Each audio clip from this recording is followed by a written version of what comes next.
Coming up on Be Kind, Let's Rewind. Today we are talking about pumping iron, man. And the winner, one and only, Arnold Schwarzenegger. There's like so many people. I've never read anyone that's like, I met Lou Ferrigno and he was an asshole. He goes to him like a freaking prison yard where there's a bunch of dudes. That one black dude just says that. Got a beautiful body, man. Like, I think Shabbat should disclose like his conflict of interest here. It was a local thing. How you doing that, by the way? I did win my weight class. 4, 3, 2, 1. Cue music.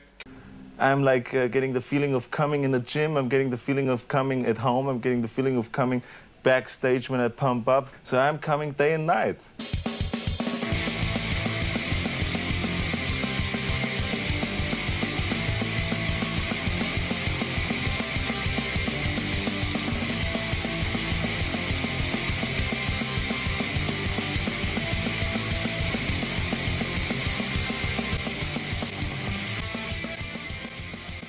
Welcome to Be Kind, Let's Rewind, the nostalgia podcast no one asked for, with your hosts, Chris, Leaf, and Shadwick. Butler movie. It has to be, dude. What's up, everybody? Welcome back to Be Kind, Let's Rewind, the nostalgia podcast that no one asked for. Today, we are talking about Pumping Iron, man, the movie from 1977, the one that put Arnold on the map, and I bet a lot of you don't even know about this effing movie. Let's get serious. Yeah, before we get started, be sure to hit the like button, subscribe. You can hit us with some thanks, hit the bell, all that shit on YouTube. Just light up the fucking dashboard, baby.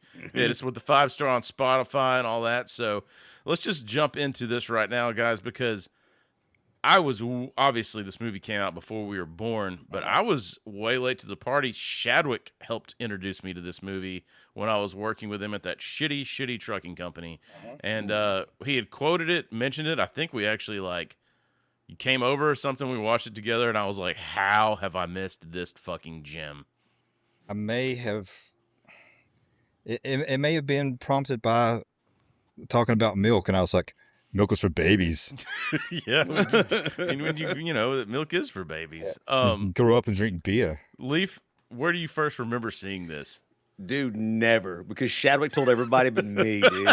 I've never seen this. You've never seen it?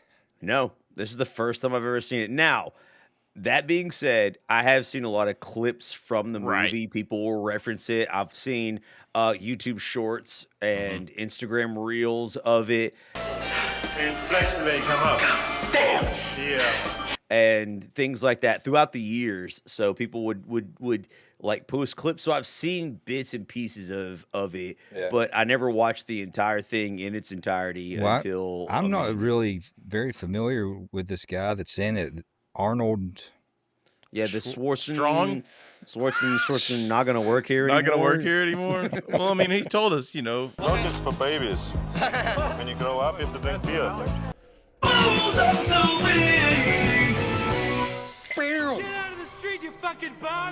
That's right. Get out of the street. Do it now. What are you waiting for? So I was, since this is a bodybuilder movie, I was like, man, what do bodybuilders drink? And I got some red wine. I have no idea who makes this wine. My wife got one of these boxes of wine like probably 3 years ago. And so I was just like rummaging through. It's got 2 pandas on the front of it. Oh, I got her that for her birthday 3 years ago. Yeah, so it's got two pandas on the front and it's red. And all that matters is it'll definitely give me a hangover. Shadwick, what do you got? It's aged wine. It is. So since you grew up and drink beer, I've got a little from the beer garden? Yeah, I had to go to Helen, Georgia to get that. Hell and back. Damn. Hell and back. I like it. But it's a little Franz Kana. Have you seen this boy?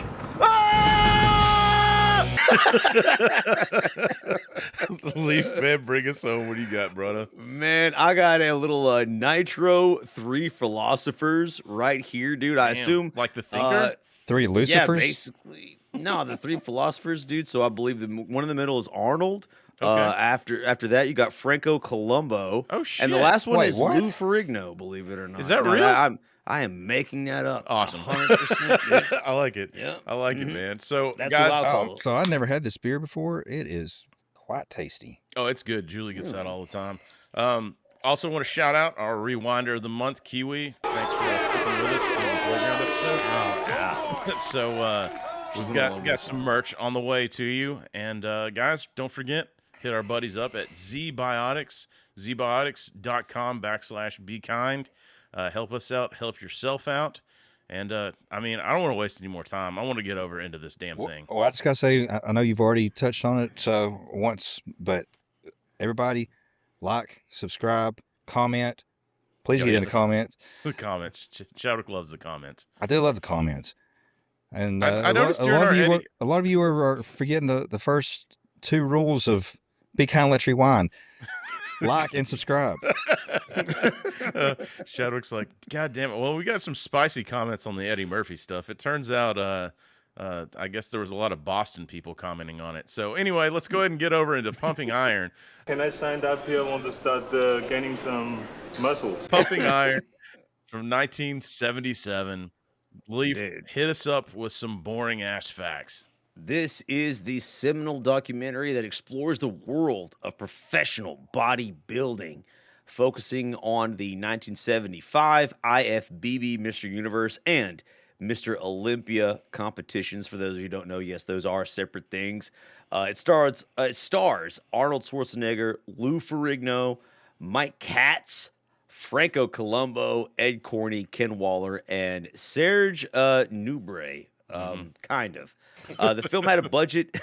The film had a budget of $1 million and brought in a total of $2 million at the box office. But I think Chadwick and Chris and those who are fans of this documentary / docudrama, it had a far-reaching and outweighing. Got a lot of notes on that, so I've got this one. This one may run long, but I do want to say they ran out of the budget after this movie concluded from Mr. Universe. And Chadwick, you want to say how they raised the money to finish the film? Yeah, so they only raised man whoring. What? Kinda. I'm not to tell him so. No, so they I think they only raised like 400,000 to begin with. Mhm. So they'd shot it and they're trying to get it finished up, but they still needed the extra money. So they put on like an expo, and this was in New York City, I believe. Yeah, it was in New York City in like an art gallery. Yeah, an art gallery. So these guys, all the ones that you named, including Arnold, went and posed as like pieces of art, basically. Right. For And they people to come invited in. all these art people in there, and they were hoping like, God, if we can just get 300 people. And they were like, bro, it's wrapped around the building, and like 5,000 people showed up. Yeah. And they had, What year was this? it had to be 76, 77. 76, right before the. So because they needed the money to finish it in post production and to release it, and so yeah, man, they basically were able to cross this stigma of bodybuilding, being like, this is a form of artwork. Like these guys are putting in. This isn't just meatheads in a gym being like, lifting the triangle weights. Do you know, Chris? Do you know who the photographer was for this? No. Candice Bergen. Oh shit, that's right. Yeah. Wow. Yep. Dude, so I mean, they checked all the boxes. They did really well, and this actually, not only did this help launch Arnold's career, because right before this is I don't know if we talked about it in old episodes or not, because we definitely are going to do a full Arnold episode that's going to be like a 7,000 parter. But like, they tried to change Arnold's name to Arnold Strong because they're like, Schwarzenegger's never going to work. No one's going to know how to pronounce that. And milk is for babies. And so he was just like, he's actually, I think, is it the Hercules and whatever? I think he's listed as Arnold Strong in that movie. Oh, really? Yeah, I think, Where he was, on one dubbed of them or over something. by Yeah. another Mhm. voice actor. I believe so. But yeah, man, he stuck by his guns in this movie. He was able to shine through on the charisma front, man. But yeah, that's how they got the funding, is they did a little bit of man whoring in the art community. They said like after the show, that they were just sweeping up $5 bills. It was all Yeah. on the floor. They're It just was stacked Like behind a them. strip club. Yeah, Yeah, man. I mean, yeah. didn't And, know. incomparable Chantel. dude. And You don't mind if I do you, Donnie? Ain't nobody touched her titties for free. Yeah. So just to preface kind of what was going on, if you've listened to our Michael Uslan episode, we kind of talked about comic books and stigmas back in the day. And this is basically all bodybuilding was back in the day, man. They had ads in the back of these comic books. It was not really a cool thing to do. It was kind of what Outcast did. There was a stigma associated to it. It was, oh, you want to get that bully back? Here, get bigger and stronger, and like, Yeah. this movie helped change that and actually catapulted bodybuilding to what it is today. Yeah, Right. yeah. A lot of people that got into bodybuilding were comic book fans. Yeah. You see all the physiques and everything in that. So Yeah. and I think Chris, maybe you just said it. I wasn't listening, but a lot of people's knowledge from bodybuilding was just like in the back of comic books and magazines. Yeah. Yeah, it was just Yeah. ads, 7-minute ads. Before we get into the actual like meat of it, like I think Shabbat should disclose like his conflict of interest here and explain, because like he is probably the closest to a professional, like He's our expert for sure, man. yeah, our expert, and like let's just go ahead and like you can divulge your past in bodybuilding and what you've done, Shadwick, because inquiring minds want to know. So I only did one competition, and that was back in 2011. It was a local thing. How'd you doing that, by the way? I did win my weight class. Well, there you go. So we have an undefeated bodybuilder on the podcast. I'm just saying. Yeah, it's not me. well- I know you guys were like, it's got to be Doc. I didn't. Right? It's like, I didn't win the overall because there was a young fellow there named Dallas McCarver.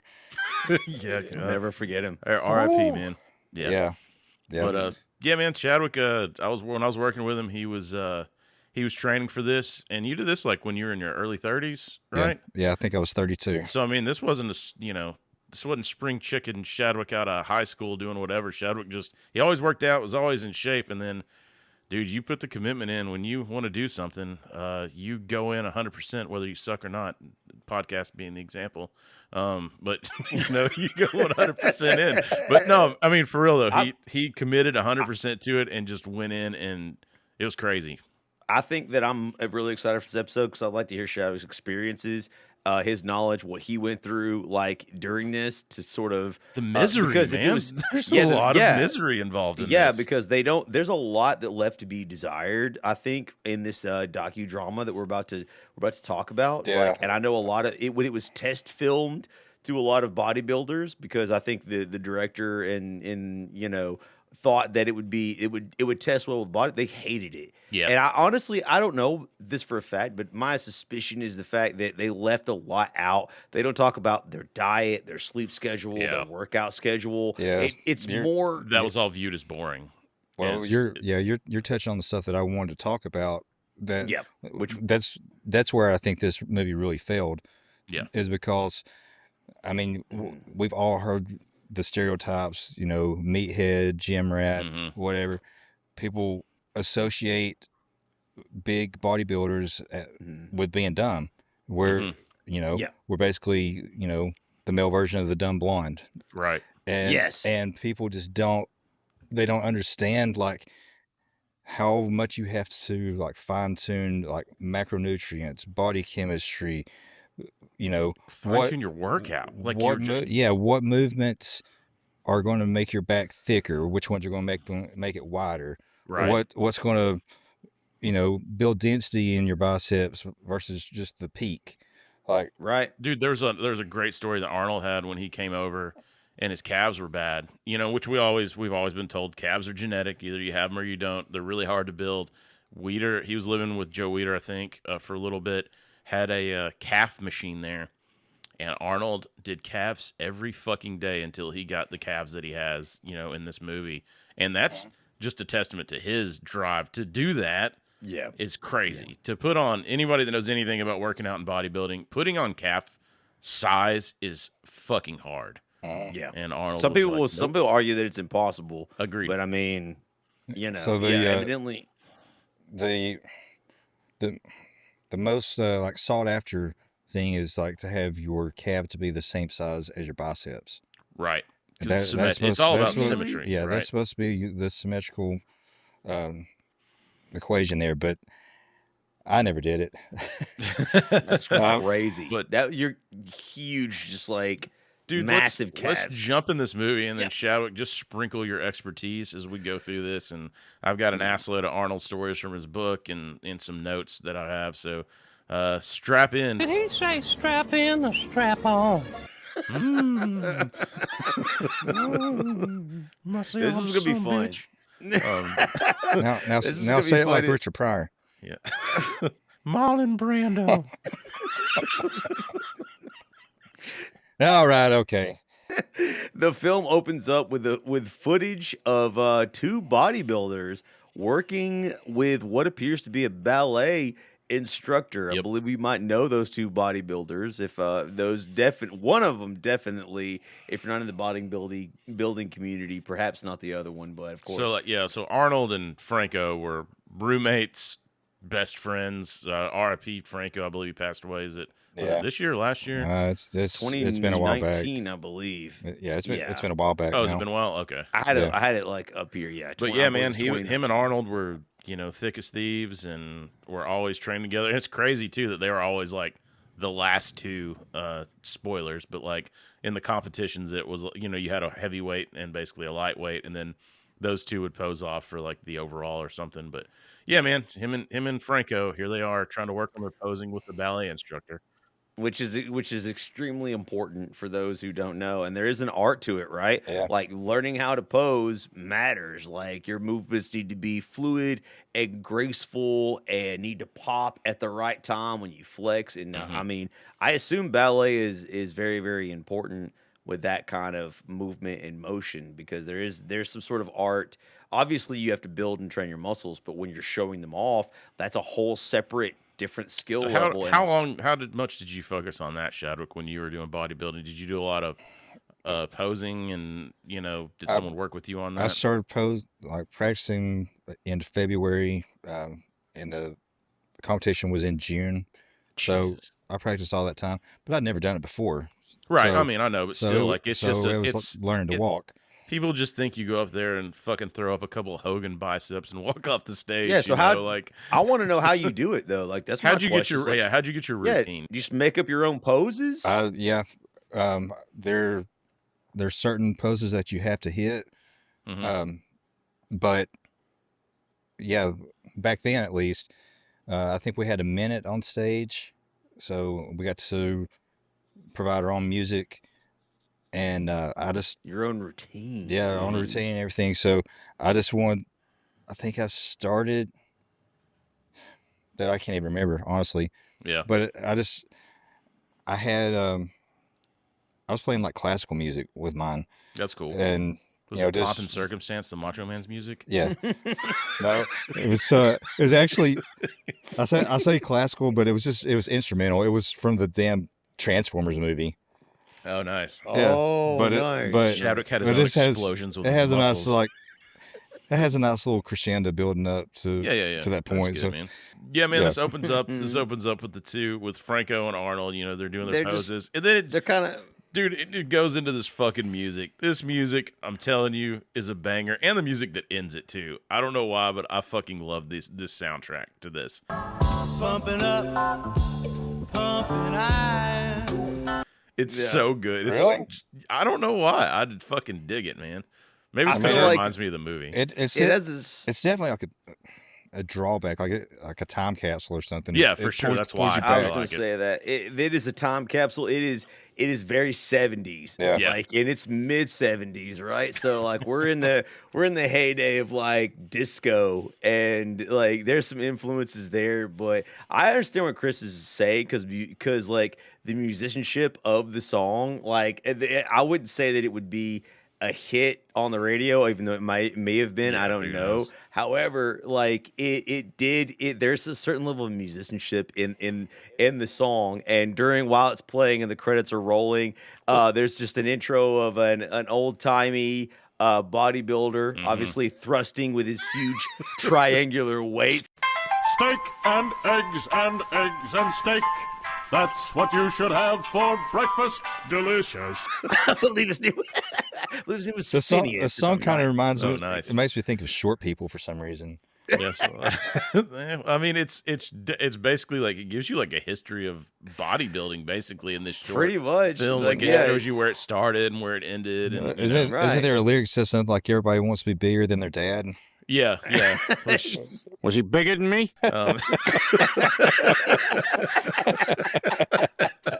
We're immediately taken to a random unknown gym in Venice, California, known as Gold's Gym. Yeah, one of the most famous ones in the fucking world, right? And so I didn't know this. What did they say? I saw like some documentaries. Bigger, Stronger, Faster is also another excellent doc if you haven't seen it.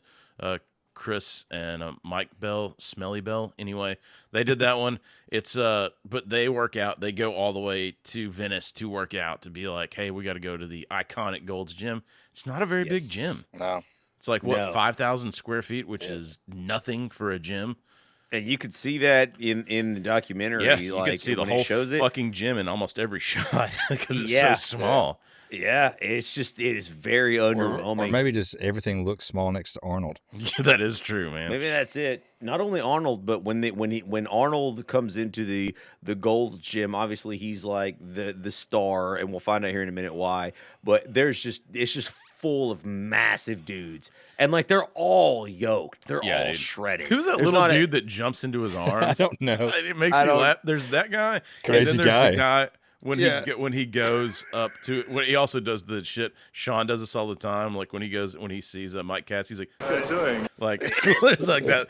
Sean would always say that. He'd be like, "How are you doing?" But like when he goes to the front desk, there's that one guy and he says hi to him, and the dude just like laughs uncontrollably, and I don't know if he's like, Hey, Big Tony. How are you doing? This for me? Yeah.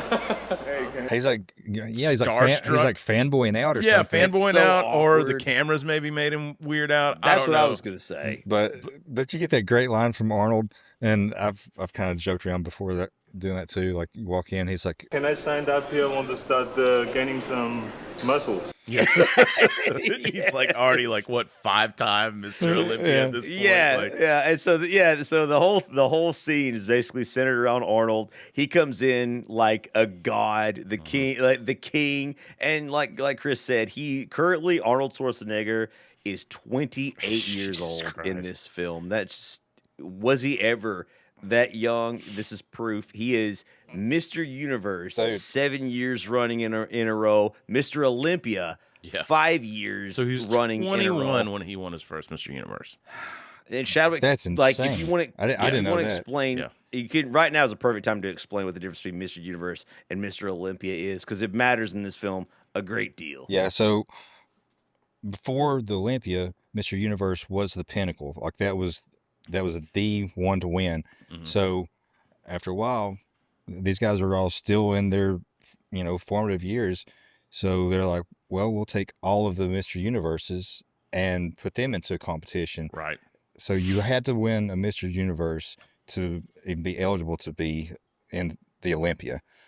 And so you said Arnold won that at 21? Right? Yeah, if he was 7 years running, he had to win it at 21. Yeah, he was 28, and he won 5 years in a row. He lost his first one when he came over to the States. It was in Florida, and it was his hero he was competing against. But he lost like this first competition, and it was a Mr. World. Maybe it was Mr. Universe. I don't remember. But he was like, it's in his book, and he was devastated. Yeah, he was just gutted from it. And so like, but then you're like, he was 20 when that happened. Like, that's fucked up. And this firing knuckle children down the drain at my new apartment at fucking 20 years old. Well, you can't. No, you can't waste that protein. I know, so I couldn't be a bodybuilder. But in Pumping Iron, it shows some pictures of Arnold when he was like 18, and it's unreal. Like, oh, dude, it is. Yeah. I'll clip some of those in here, but it's insane, like how big he got so young. He just had great genetics and a great work ethic. well, you know, I didn't realize that about him winning his first one at 21, but I'm pretty sure Lou Ferrigno did that also, because wasn't Louis? He was 23 in this, right? Yeah, he was right on his heels, and he had won Mr. Universe twice. And I'll say, you know, two-time Mr. no matter what happened in this movie and, you know, how it ends or whatever, I've seen Lou Ferrigno over the years, and he is still fucking massive. He's doing the Comic-Con circuit, so definitely, if we get on some cons with Lou Ferrigno, we definitely got to get some interviews and stuff. Yeah. I just want to eat my cake. I wouldn't like him when he's angry, I'm sure. Oh, definitely, man. So don't you get this? This is when you get the shot of, what is it, 101 days until Mr. Universe or whatever? Right. Yep. On the wall as you know, it's sort of a reason we're making this film. Like, see, I wondered about that too. I wondered if that was a film choice, like, hey, can you put this on the board? So, or if this was a Gold's Gym, because all those dudes are there that are in the fucking competition. I wonder if that was like because Ken Waller was the gym manager, I believe. So Arnold explains to an interviewer what the contests are about and the art of bodybuilding itself. Good bodybuilders have the same mind when it comes to sculpting than a sculptor has. And any thought I personally ever had about Arnold being a dumb meathead is instantly obliterated in this scene. And this is what Shaq was talking about early on, about how like the stigma of people who are bodybuilding are like just these idiots, these retards who don't know anything. They just you know, like weight heavy, push, lift, pull. They are training every single like muscle in their body to gain symmetry and perfection, which is and bulk and fucking insane. At the very least, you have to have a base knowledge or an extreme level of anatomy to be able to do that kind of thing. And I think we have a video somewhere where we see that Jews are really good at this. And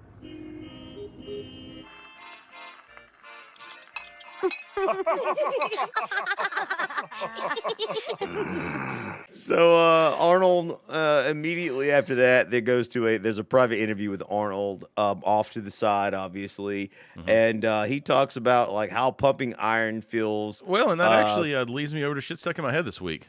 I'm like getting the feeling of coming in the gym. I'm getting the feeling of coming at home. I'm getting the feeling of coming backstage when I pump up, when I pose out in front of 5,000 people. I get the same feeling. So I'm coming day and night.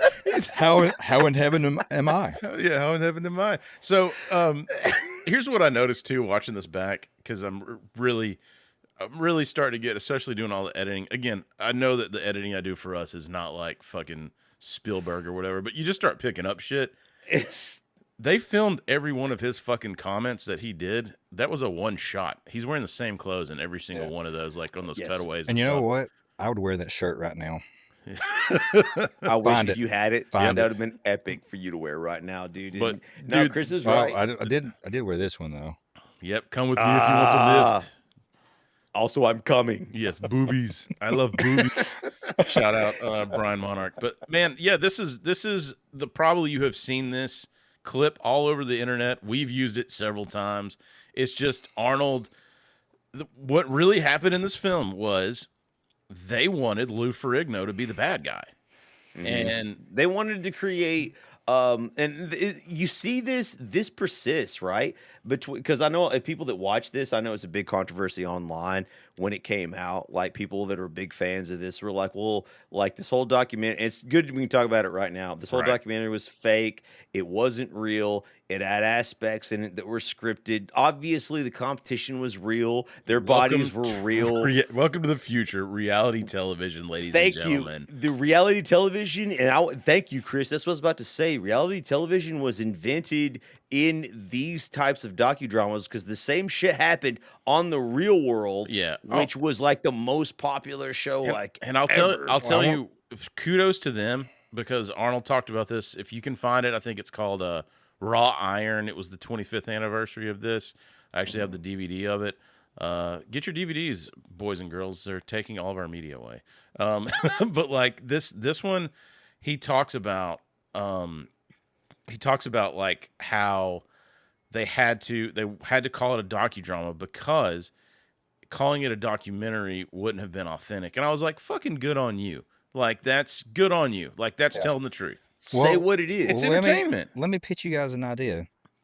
So this was filmed originally in 1975. That's when the competition was. When it started, yeah. So they edited it, and this didn't release until 77, right? Mm-hmm. I want you to think about the way they show Arnold in California, in the sun.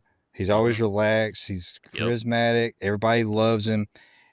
And then they show Louis in the dark. Training his ass off in a basement back east, right? In what, New York? Good New York, point, dude.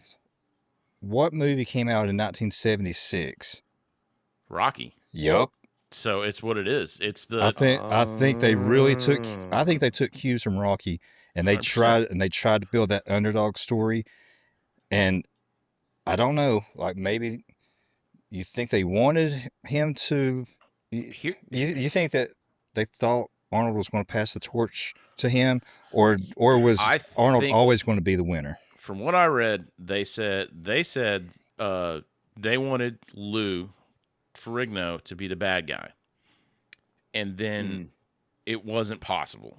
Like, he's a likable guy. Yeah, he's too endearing. He has a hearing issue. His dad has to they actually had his dad was not involved in this. They brought his dad in because they needed a mouthpiece. It's like Jimmy, the mouth of the heart, Jimmy Hart, baby, woo, Memphis, Tennessee. They were trying to bring a mouthpiece in for him. His dad's a character. Yeah. He is. He is 100%. I cannot wait to roast him in a little bit. But like Chris is absolutely right, because that character Lou Ferrigno just isn't it. He is such a gentle giant. Mm-hmm. He's 6'5". We'll talk about it in a little bit, but he just doesn't have the personality to be the villain in any kind of film. I want to say John T met him at a con and said he was like the nicest fucking dude in the world. Like, there's like so many people. I've never read anyone that's like, I met Lou Ferrigno and he was an asshole. Mm-hmm. Except for, I guess, in that I Love You Man movie. I think he played a villain in that, and that was pretty funny. The Hulk has me in a sleeper hold, and I don't think I can take him out. I think that was I think that was irony too, because he isn't like that character. Like that. But yeah, man, that's what they did. They were like, okay, so Arnold's charisma, he was like, we have to sell this movie. And so he just started letting that cocky aspect come through, started cutting some of the basically wrestling promos, coming day and night, like he's doing this shit that's like real arrogant. And he has said, much later on that was all like hyperbole. Yeah, he's just playing it up. And we'll get to some stories. When you're training and when you like really get that pump, like to get there, it fucking hurts. Like, oh yeah, that's what he said. He talked about like, when he's like talking about is it like that, or it's in that again. It's called raw iron. I mean, you're releasing endorphins, so like you feel better after the fact. Yeah, it's like eating a fucking ghost chili pepper, and you may feel better when the pain subsides, but eventually you're gonna have to take a shit. And that's my metaphor for bodybuilding. So. Are you still mad about me giving you Bambi legs? Yeah, dude, that sucked. Don't ever work out with Shadwick. Leaf, you won't have to worry about this. We did legs. No, I will not. I will not. Leaf worked out with me one time and he never walked again. Yeah, actually, yeah, exactly. I was going to say I've worked out with him. That's why I'm glad that everyone stuck with us as long as they have for this part of this episode. But I will tell you this, and I'll never say this about another episode we do. If you truly enjoy this movie and you enjoy what you think about this movie, do not listen any further, because there's a lot of stuff that I'm going to uncover that's not really what it is, what we think we know what it is. Okay. So I'm just telling you right now, disclaimer, this is like a spoiler. So I'll never say that in another episode we do, but I love this movie so much, but I dug a little too deep. So we'll get to that as we go on. And again, this is the first time I'd seen it, so I don't have any attachment to it. So I just was like ripping it apart, like in my research. I'm like, I can't believe you never saw it. Yeah, dude, it wasn't in our wheelhouse. I didn't see it till I was like, late 20s. If you hadn't told Chris about it, he would have been the same as me. Honestly, almost I didn't see it until I was probably in my early to mid 20s, I would say. Yeah. Well, I mean, let's get back on track here, because after he talks about coming day and night, then all of a sudden he's in Leaf. You want to take us to this? Where does he go? He goes to like a freaking prison yard where there's a bunch of dudes and one girl. And one girl for some reason, which he makes a joke. And this is the best part. This is one of my favorite parts that literally had me howling in laughter.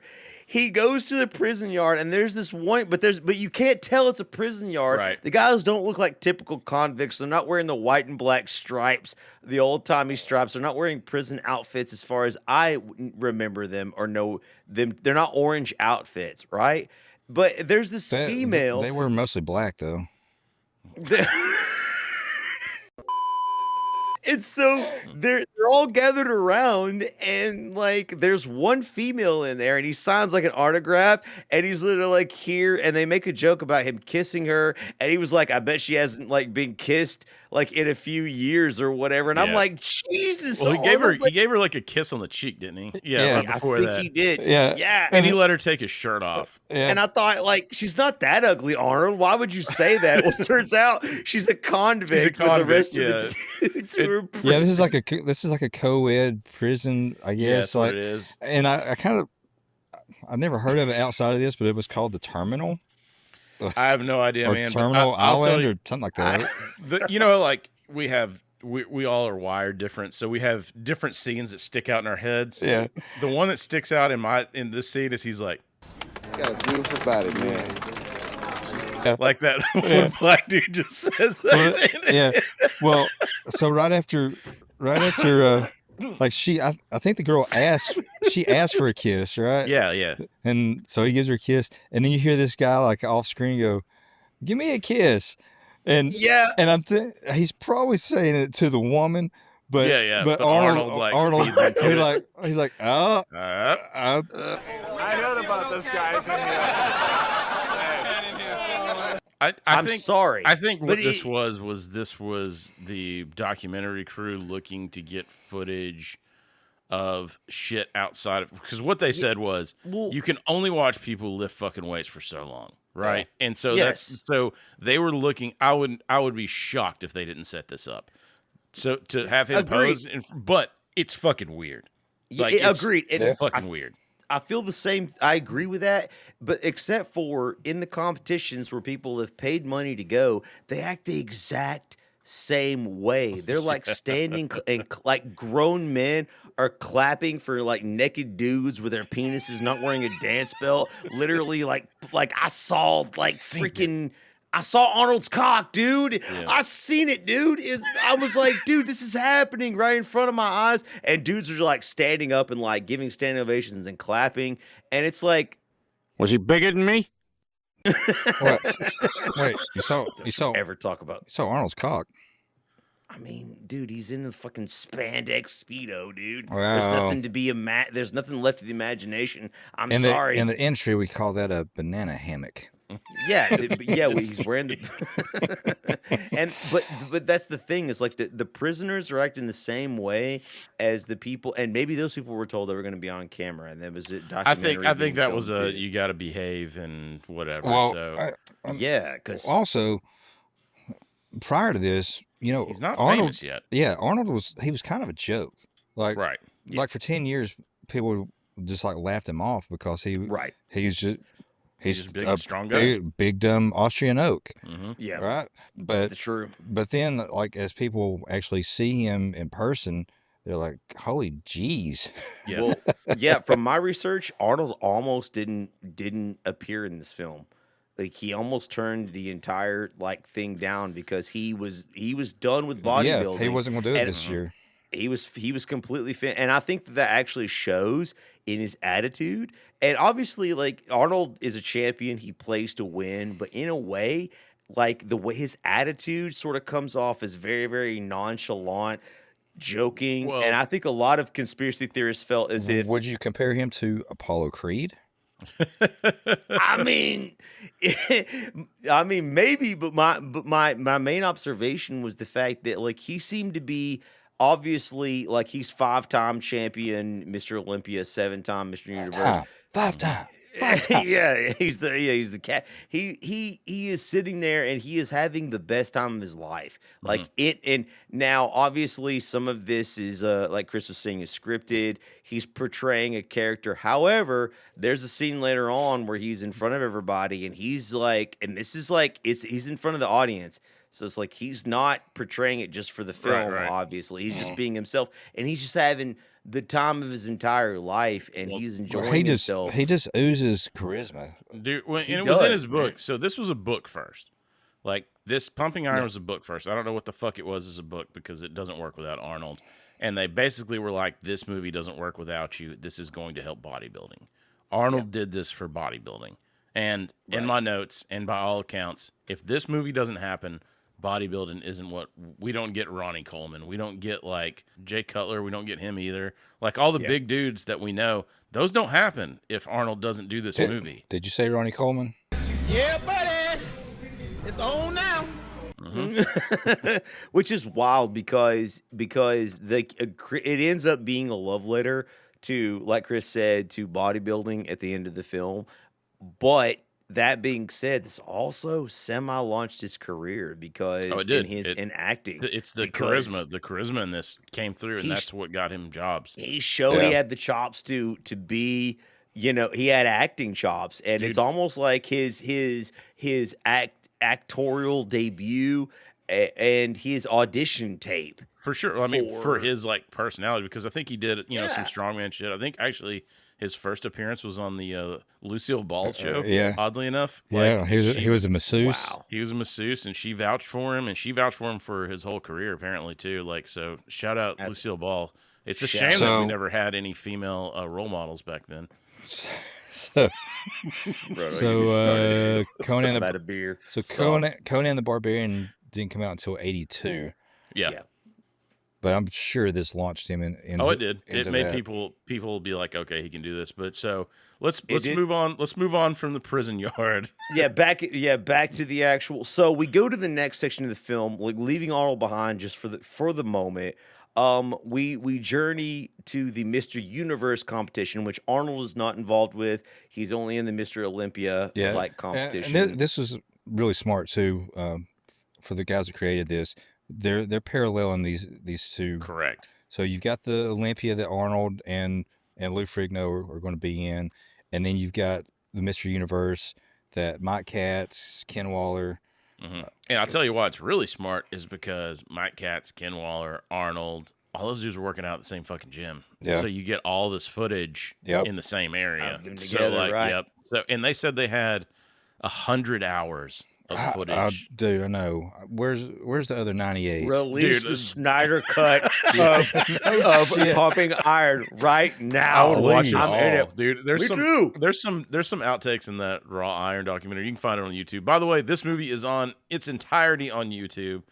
So go watch. That's how you can watch this for free. What you're hopefully watching this on right now. Sponsor our podcast, YouTube. But yeah, dude. So it takes you over to Mike Katz, a junior high teacher. I didn't realize he played for the Jets. And I'll just tell you right now, I don't give a fuck who you are. If you're signed to a practice squad of an NFL team, you are a fucking stud. You are cream of the crop, whatever. And I don't know how many years he played or whatever. Cream rises. He had an injury. Correct. That took him out of the professional football game. Was it a head injury that made him? I believe Shadwick pulled parallels. Depressed and docile. And then he just ended up. Yeah, dude, and he just ended up harassing Scooby Doo and the gang for the rest of his life. I swear, he looks like a fucking creeper. I can't wait for this section because I want to hear like Shadwick and Chris's beef with Mike Katz. But my beef has changed. I will tell you this: my beef has changed. I'll tell you my beef. I can't wait. Cut your fucking hair, dude. Well, he did. Yeah, he did. Like he did later. And if you see like on that 25th anniversary, his kid that's on there, flexing his biceps or whatever, looks just like him. Oh, really? Him, same haircut. Sucks. But anyway, Mike Katz is like, he was bullied as a kid. He had glasses. I didn't realize he was Jewish. Like, I guess like he is. Like they were making fun of him because he wasn't Catholic or whatever. Like he had a rough upbringing, but apparently that just turned him into Can you imagine making fun of somebody because they weren't Catholic? I mean, yeah, I don't know. Dude. I mean, any religion. It's dumb. But I mean, kids are kids. Jesus Christ. Go watch our playground episode. Please. So he's. I bet nobody played Smear the Party. Party.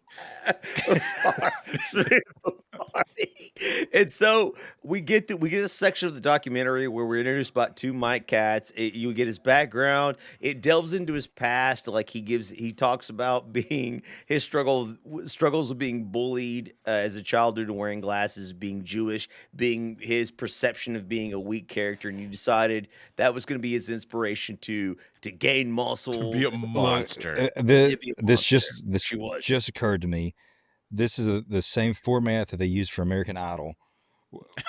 They give this sad ass backstory for somebody, and you're like, oh man, they're going to be great, and they get out there and fucking suck. Dude, I'll tell you right now, they did him dirty. They did him dirty because like when I went back and watched, and you watching how they cut this together, go watch when he's in front of the crowd. The crowd's eating him up. Like every time he's out there, because he's a big fucking dude, right? So he's over big with the crowd, and what they did is they just started cutting. I guarantee you, they asked everybody why you got into bodybuilding. They really fucking sad music this shit up. They put that clip only with the rest of his shit. They made sure they got his family in there, and they just clipped all this shit together to make this dude. Me and John T famously say, "Don't be Mike Katz." I know that his backstory is like a Sarah McLachlan Sunday afternoon video about dogs being killed. Someone adopt these goddamn dogs when I'm watching like his backstory. That's even in his eyes. It looks like a sad dog.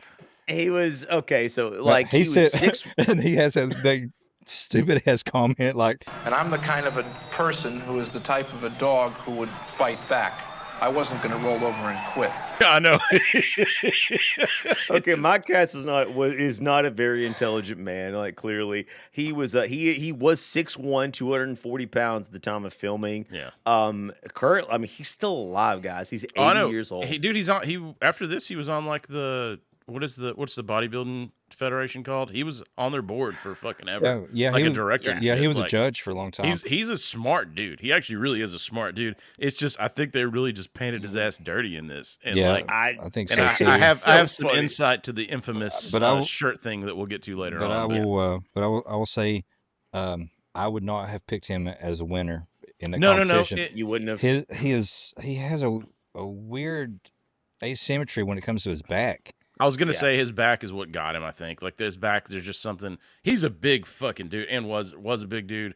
6'1", 240, man. Dude, like, he wasn't monster. This guy was in the Adonis. Dude, played football, athletic as fuck. Like, good on him. But, yeah, it's just one of those, like, after I watched it back this time with watching this back with editing eyes, I was like, ooh, they did some dirty shit. Like, you could see. I mean, not dirty. I guess because Lou Ferrigno was pissed when he watched this. Yeah. He was furious. Yeah.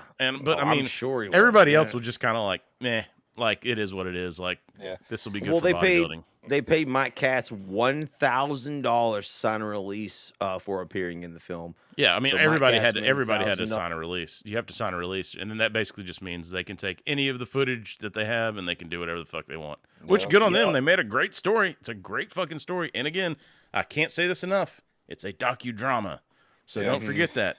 So I'm coming day and night. But going back to like him being bullied and stuff, I would imagine that a lot of people get into bodybuilding because of that. Correct. Like, I mean, I was a fat kid. I've said it a bunch of times. My boobs came in before all the girls did, and that's why we loved you. And then If you want me to tell you fuck you, I will. So good. Oh, you love it. I grew 7 inches over summer, and I was like, you know what? I'm going to start working out. Yeah. And I had a knack for it. When you're young, like that's all it takes is like is any kind of negativity to bolster your desire in something. Everybody's just looking for a reason to unlock. You know what I mean? This was Katz like origin story. So he talks about, you know, how he's seen everybody that's going to be at Mr. Universe, and the only person that he thinks is even close to him right now is Ken Waller, which it segues over to Ken Waller. And after Mike Katz's pathetic story of being bullied, Ken Waller's scene, immediately it cuts to Ken Waller, and he immediately details how he's planning to bully Mike Katz. Hey, you know what I'm gonna do when I get to Africa? I'm gonna take Katz's shirt, I'm gonna hide it. I'm gonna take everything I can find of his, hide it. Yeah, mess his mind up a little bit. I laughed so hard I had to pause it. I had to pause the docudrama because I was like, "This is where they throw the football, right?" Yeah. So Ken Waller is tossing the pigskin with his friend. They're also yoked, and like it's this like high school, and these are grown men. We're not talking about high schoolers. Yeah, they're just like they're tossing. And I'll tell you why. Dude, I'll tell you why. You know why this feels awkward? Because they filmed this after Mr. Universe. Yeah. So what happened was Mike Katz legit lost his shirt. Okay, so he forgot where he put it. Now, he also had the little fucking in the competition. Correct. So he had the little spring thing, that you do. I forgot what that thing's called. A crusher. Yeah, and so if you hear him, he said, "Have you seen my shirt and my crusher?" Paul, you see a blue t-shirt around with my crusher? Waller had it? Yeah. You know where he put it? Yeah. And then the dude is he from Wales or Wales. He's like Waller had it. Like, but he was talking about Waller had his crusher to pump up before the competition. He wasn't talking about his shirt. And so that was one of these so this whole thing that I've had my entire for probably 15 years now about how don't be Mike Katz because he got bullied. They stole his shirt and he lost the competition. It was fucking made up. Yeah. It didn't really happen. Completely made up. Yeah, it's all these guys are friends. Correct. And that's the big thing. And good on them for just being cool. So it'd be more like, Ken had your crusher, Correct. you forgot your shaker at the gym and Waller picked it up for you. Yeah, and it really, so that whole scene reads different when you know they're friends, when he's like, "I got to go congratulate him. That's great, man." It doesn't come off as a defeated man being like, "Oh, that's great. Good for him." Yeah. So when you know that now, it's like, okay, I guess I don't feel bad because Mike Katz obviously doing well in life, has kids, grandkids, has an illustrious career, did a lot of shit in his life. So solid on Mike Katz. Mike Katz, I'm sorry. Maybe I do want to be like Mike Katz. Maybe you do. Overcoming. Yeah, man. Overwhelming but odds. So it just. Good. But again, it's just good for the documentary. It's fucking great for it. It's just a story. You need stories. It is an interesting story, and the narrative shows. This is Ken Waller versus Mike Katz, the bully versus the young guy. It's a good side story. But that's the first time I thought something for me personally, I was like, something's off with this entire documentary, and that's when I sort of looked into it a little bit more to find out what Chris is telling y'all. But see, you're also looking at it too now. You edit a lot for our show and for Dr. Man, your streaming show. So it's I feel like once you start getting into that, and when I chop up footage and I can make you guys say, as streamlined as our shit is, I can make you guys say some fucked up shit. And I have an entire collection of it. But or you could just leave it in. Yeah, I could. That's what she said. I'm not going to deny it. But no, man, I'm just saying, when you see that, it just unlocks a different way of looking at it. Like Shadwick watching this and seeing how they're training and shit. He did it. So he's just Shadwick, like you said earlier, he's they're not talking about what are there 3 scenes where they're eating?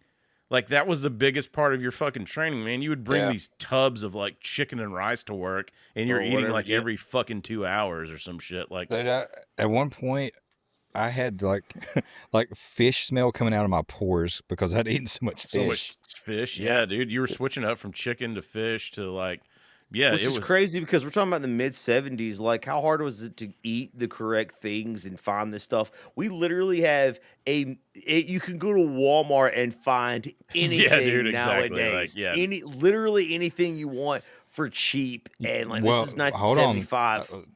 What I was gonna say is, you can go to Walmart and you can find everything, but if you get actually good food. It's expensive as shit, dude. How dare you insinuate Walmart quality food is inferior? How dare you, sir? Yeah, man. How dare you?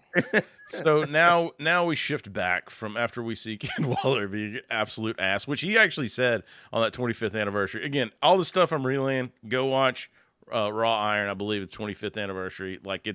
You can find it on YouTube anyway. But Ken Waller was portrayed me as a bully. I don't care. That's what he said. And you know what it is? It's just the documentary was so good. It was filmed in the 70s, and so we're thinking they didn't have these tricks back then. Like, you know, like we were just dumb, naive kids. Like, this is a director, man. This is a professional. Shit, this was 15 years after Kennedy. Back and to the left. Yeah. I mean, it wasn't like nowadays when like there's so much, you have a lot of skeptical question. Like everybody questions everything because there's so much, everyone's trying to deceive you. And the winner of the 1975 Tallman category from the United States of America, Ken Waller. Obviously, Mike Katz is summarily defeated. Terrific. How about that? Boy, that's fantastic. Fantastic. Like Chris said, if you don't understand these guys are friends, like it's a really goofy, awkward scene. Can you imagine what he feels like? It's probably like I did when I was 16 and won my first trophy. In its own way, it's probably just as satisfying. Like he's really like justifying it. We were just like, oh, come on, man. Come like, on, man. You just got cucked. He gonna cry in the car. He's like, he's like, he's asking like whoever's like, what time is it back home? Because he wants to call his wife. Yeah, he's like, I need to call my wife. And he's like, kids ought to be playing, driving her crazy. Yeah, because like he realizes that, you know, despite his, and this is like actually really tender moment, something that made me feel better about his loss, is that like he realizes, okay, I still have my wife who loves me, I still have my children, which you see them earlier in the documentary, like it shows them when it's his turn to like tell everybody who he is, and it's like really like you can tell his family is very, very important to him, and even after his loss and his lowest moment, he sort of turns to that, like that's an admirable thing, man. He's like, well, it's fine. I lost, but my most important treasures still care about me. That what matters still matters in my life. And that's another reason that I was just like, this guy's not that bad of a dude, in my opinion, even though it's socially awkward. Fucking, it's good filmmaking is what it is. It is. They turn him into this weirdo, like, and you kind of feel that. The director even says, and you can see it, when they do the announcement of the top three, the person with the camera was filming like the top three and Waller, and the director grabbed the camera and threw it on Katz. Yeah. Like when they announced it, because he was like, you gotta like, who was the director? Can somebody look that up? Because we definitely need to give this dude his flowers. Because it's George Butler. Yeah, Katz, George Butler did a great job on this. And Katz did not even place in the top 3 in that competition. I know. Isn't it weird, too, that they also like, and just for those that want to know, the runner-up, number 4, would be Mike Katz. Yeah. I was like, it's so fucking... Did they do that? Well, I think maybe because maybe he was like a fan favorite. Maybe, or maybe it was like, I mean, they cheer him when it happens, but I also like, I rewound it 2 times because I was like, is that dubbed? Did they fucking just like, did someone dub that? And they didn't. It's real. Like, it's real. Like, I wonder if they had him announce it for the documentary, because typically I think that you don't generally announce like not the top 3, like who was the next runner up, to kind of make you feel like Mike Katz was like, dude, that dude from Wales though, by the way, the gray haired dude that looked like a fucking He-Man action. Yeah, I'm trying to find his name right now. Dude, he was fucking yoked. Yeah, he looked like goddamn He-Man action. He should have won. Yeah. He had more symmetry, he had more depth, more definition. Like he definitely looked way better than Waller did. Yeah, I agree, man. You should actually say that with all the judges. Oh, that's right, they're all dead. It's fine. So, all right, now we've gone from our semi-main event, now on to our main event. Then they started liking it, what I did, especially after I won the first international competition, which was the first contest I ever entered, was the Junior Mr. Europe in Stuttgart, Germany. The narrative shifts back to Arnold, all of our favorites, the reigning 5-time Mr. Olympia champion, and we get to know a little bit more about his past and his philosophies. He talks about his past bodybuilding experiences as a lad, and most interestingly enough, his father, who was a police chief in Austria and is seen in the film sporting a familiar mustache similar to Michael Jordan's in that Hanes t-shirt. The Hanes t-shirt commercial. Here's the thing. You have Arnold Schwarzenegger father, which is excellent. But his facial hair reminds you of the Fuhrer of the Third Reich. Like they didn't touch on it in this movie, but some later stuff Arnold talked about, like how strict his dad was. Like it's like, was it like he had to earn his breakfast? Like he had to do like so many push-ups or sit-ups or something before he could eat his breakfast. Yeah, him Sounds and like his brother. Lou Ferrigno's dad. Dude, yeah. No, Louis. Paulie from The Sopranos. Yeah, dude, he was. Yeah, his dad was strict, and I mean, but he was, military police chief, right? So that's how it was back then. Arnold didn't turn out all right or anything, Yeah. Yeah, Arnold. Yeah, evidently it was fine. Arnold is, of course, not only as everyone knows, at the ripe age of 28 years old, the perfect human specimen at this time.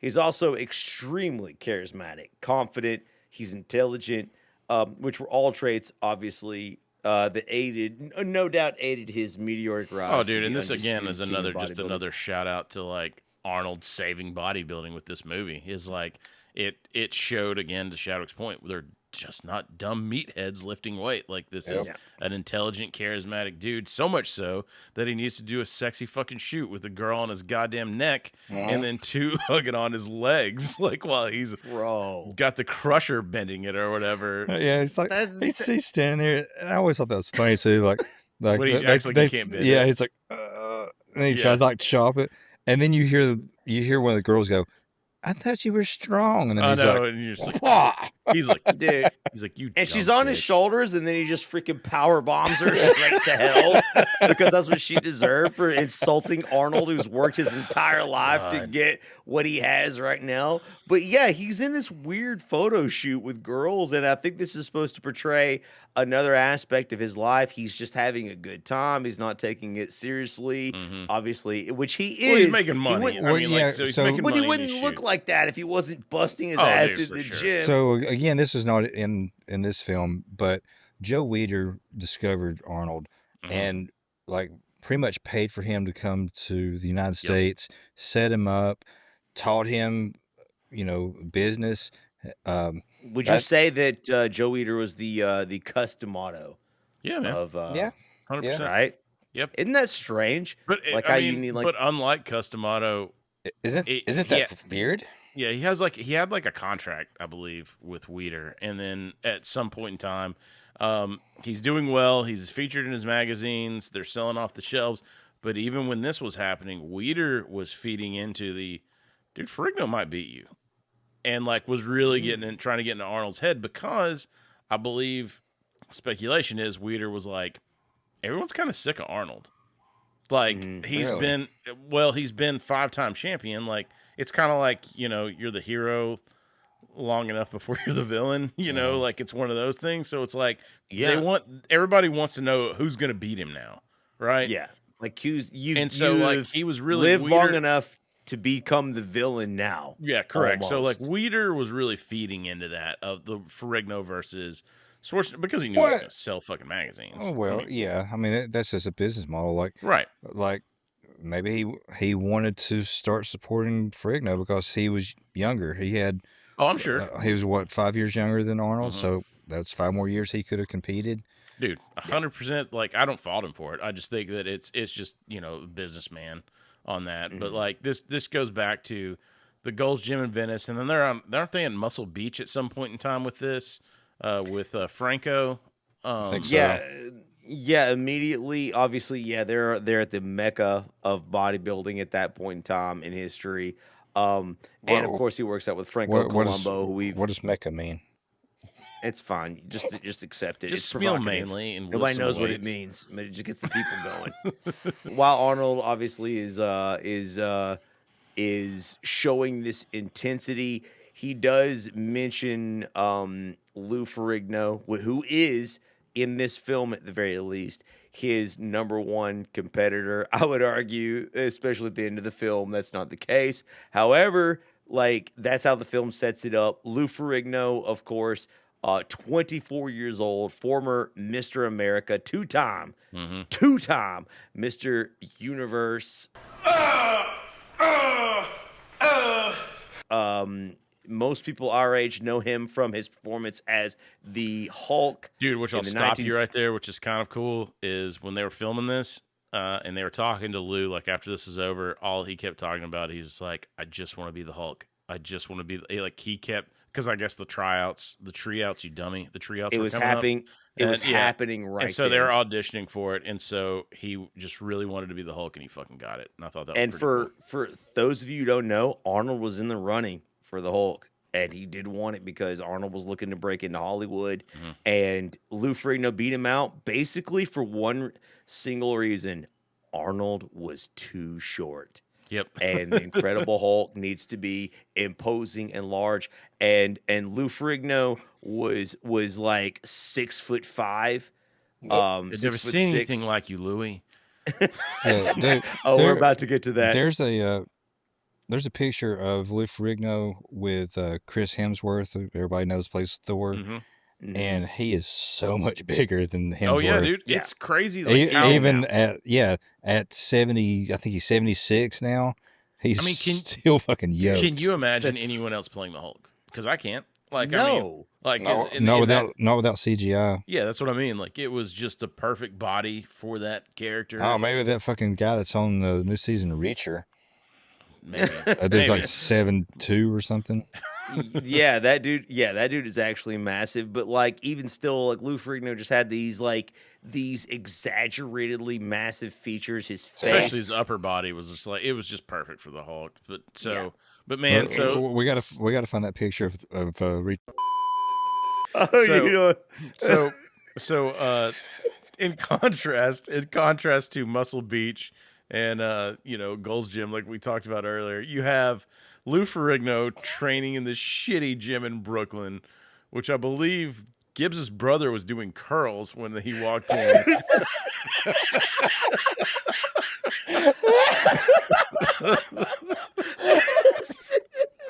It looks like fucking Gonzo back there. It is a contrast because in Venice where Arnold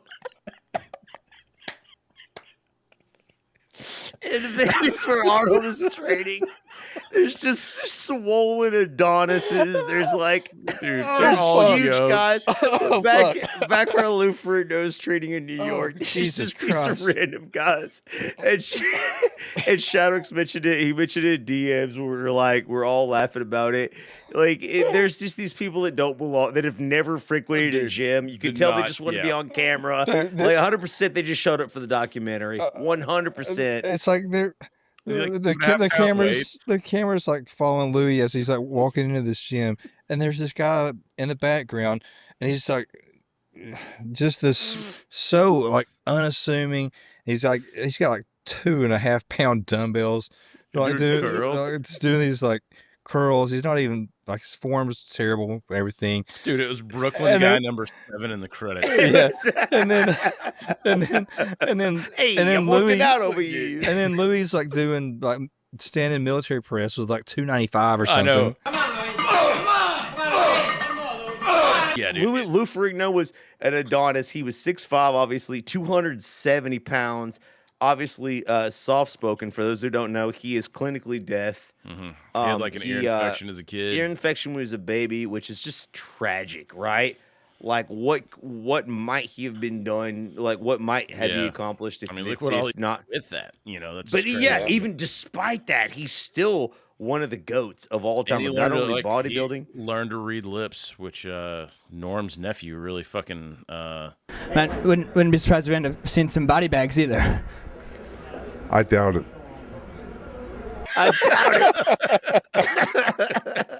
I'll get that clip in here for sure. But like, so like they basically set up who Lou Ferrigno is, right? It was about his dream and what he wants to do, but then like immediately there's this like his overbearing father, right? Is there just this guy that, and again, Chris said he was called in like for the film, but in the film he just looks like this like failure of a father who never amounted to anything and wants to live all of his dreams through his child. Like that's really what it comes off as. And apparently it wasn't that. Like it was, his dad didn't really help him with working out. Like it was, Don't ever feel sorry for yourself. Remember, if you're training hard, he may be training twice as hard. You just got to keep coming back stronger. It just it made sense in the movie. It set up a nice narrative, and you kind of Arnold's the arrogant, champion, and you're kind of maybe pulling for the underdog with the overbearing father. But yeah, this whole thing, it is funny though when they're interviewing his dad, and his dad's like, talking about how he's like started reading the muscle magazines and stuff, and he's like, I worked out myself too as he always like throws in like, I was a stud, forget about it. Well, I mean, he can say what he wants. He was a made man. He was a made man, yeah. You don't want to fuck with him. I'm going to tell you that right now. All this shit that we're talking about, I'm just going to clip out because I don't want us to die. and the rest of the film, anytime Lou Ferrigno's scene is like his father is there, and so they really wanted to push that narrative that his dad was just this overbearing creep, who always pushed him. And he would just say like ridiculous things like, I dreamt about Arnold last night. Really? I told him, Arnold, you're making a big mistake on Africa. He says, why do you say that, Mr. Ferrigno? I said, Louis is waiting for you. It's just in the weird. shadows. Yeah, dude, in the shadows. Like he's like lurking in the shadows. It's just so it works so well on camera though. I mean, it really did. Like it really in hindsight, when you dissect it, and you don't enjoy the ride, of course you can see it. But again, they brought him in because it was like, okay, so how many times can we watch Lou Ferrigno fucking, shoulder press 300 pounds and not say anything because he's clinically deaf? He doesn't really speak. He's shy. And he's shy. So, yeah, and he's a humble dude. Like you said, they needed a mouthpiece to sort of push the narrative. They needed Bobby fucking Heenan. They should have called him. There were some good bits though. Like his dad's like trying to talk him up after he finishes a set, and he's like, "It's easy," and he's like, "Easy. You do it." Yeah, I know. There's a lot of funny scenes with Lou Ferrigno's dad as we go forward. Lou talks about that too. There's a couple where his dad was loading the weight or spotting him, and then his dad was like, oh, boy, what a workout. That's nice. Yeah, Lou's like, he was just spotting me. Yeah, he says shit like that during the film the entire time. But the stage is absolutely set up now. It's like Arnold versus Lou Ferrigno. And they do have this undertone too, where they're telling you throughout this, this is Arnold's last ride too. Like Arnold's, I'm done after this, right? So there's that undertone of this is Lou's last chance to dethrone the champ. Yeah, because after this, it's not going to matter as much if Lou wins because it'll be like, well, everyone will always Arnold, say, right? Yeah, you. The only reason you won is because Arnold got out of the game. You never beat Tom Brady, Aaron Rodgers. Yeah, dude. It's like when Khabib retired after his father died. Yeah, so many UFC fighters were furious. They're like, shit. They were like, "You coward," and talking trash because trying to get him back in. Goad him back in because he retired. That's it. You retired. He's leaving as the champion, and there's nothing now. He will never be defeated. He'll never be dethroned. He'll never be beaten by anyone. And they've robbed the chance of other champions to make a name for themselves by defeating the undefeatable Goliath, which is Arnold Schwarzenegger. So that you have that narrative, which I found that the most compelling. Oh, dude, and what's good filmmaking too is it goes from the dark, dingy gym contrast again. Now we cut back to the sunny California. Isn't Arnold doing push-ups with some girls on his back at some point? Dude, he's having the best time ever, dude. Yeah, he's calf raises. Yeah. Come on, you can do it. I can't concentrate on this bullshit. Sitting on his back, he's like, I can't concentrate on this bullshit. Yeah, I know. That's what he said. I love that shit. He's just fucking, again, it's sunny. That's just, everyone there is attractive. It's just Arnold living his best freaking life. And I love this next part too, because I got a little behind the scenes. So now they're going to focus on Franco Colombo. Again, Arnold's bestie back in the day. So they go back to a small village, and the filmmakers were and Franco said this too, in that 25-year documentary, he was like, there was nothing. It's a fucking small village, man. I don't know why you're coming here. There's nothing going on. And there wasn't. and it just so happened they could do the car thing.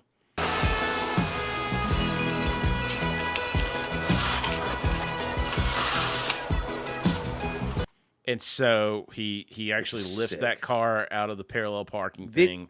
Now I assume that was staged. No, like no, I mean, this is real. I mean, yeah, two things. His dad's in that scene in the background, so I think it maybe was a little like, hey, flexing some fucking nut for his dad to be like, because he did say his dad was like, damn, my son just moved a fucking car, like so like it was kind of a flex. But so for those who don't know, in Italy, right? Like the scene is set up like this. There is a car that is parallel parked, and it's the other two cars are so close. The person parked in there can't get out, right? And so the guy gets into the car, the driver, and Franco Colombo lifts a fucking towel. Car. All he gets is a towel. And do you see his knees? His knee position in this fucking drives me insane. Like, because his knees are bowed, because he's got to move it to the left. And I'm like, God damn, dude, you're about to compete in Please Mr. don't Universe get and injured. shit. Mr. You Olympia. know what's just as impressive, if not more so, is that he blows up a hot water bottle. Oh, dude, yeah. To the point that it actually explodes.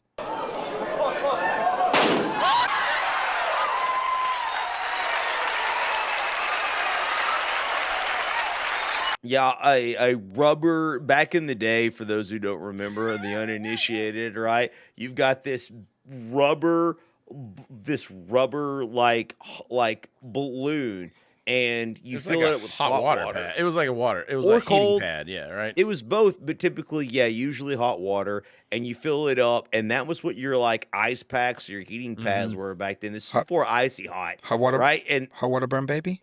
Hot water burn, baby. and Franco Colombo in one of the exhibition competitions blows one up with sheer lung power. Yeah, what did they say? Explodes. It was 600 pounds of pressure to blow that thing up. Something like that. I hate when balloons explode. So like it gave me some fucking anxiety watching that scene every single time. I'm always like, no. It had to have echoed in so loud. He does. That auditorium. One of the things I watch that I laugh at now is he throws it in the crowd, and this one dude like nonchalantly just kind of grabs and it's like, all right.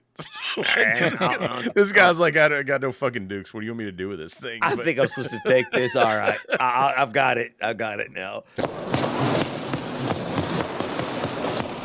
He was the Italian boxing champion. Yeah, dude. Did you see his bag work that he was doing in this? Like, yes. It took me a second to realize that was Franco. Like, I was like, damn, this dude's lighting this bag up. And then I was like, holy shit, that's Franco. Yeah. Like, yeah.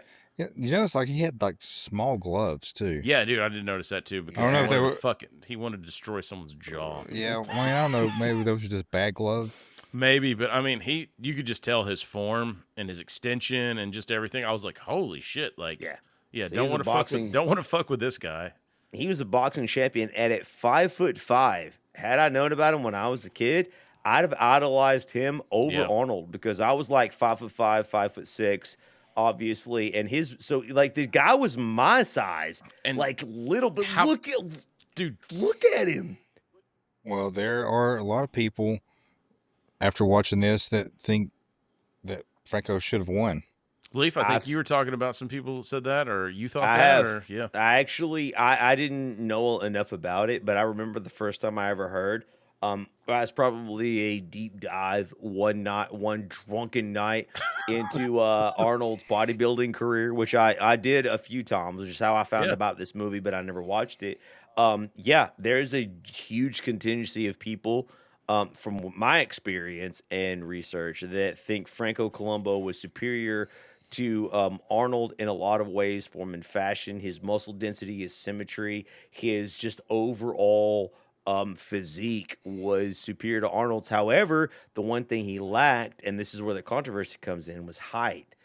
Right. Which is obviously why they have the two, like we learned later on, it's not just about like Mr. Olympia has sort of two sections or weight classes or height classes, whatever you want to call it, right? But it's also like cool that him and Arnold are best friends too, because they drive each other too, right? I'm gonna tell you what lost it for him is Arnold's showmanship. That's what he really lacked.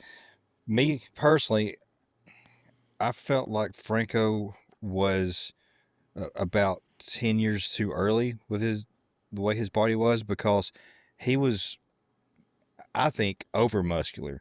So I think he kind of leaned into more like going into the Ronnie Coleman era, or was it Dorian Yates was the first guy that like really started like packing on that size, and like now,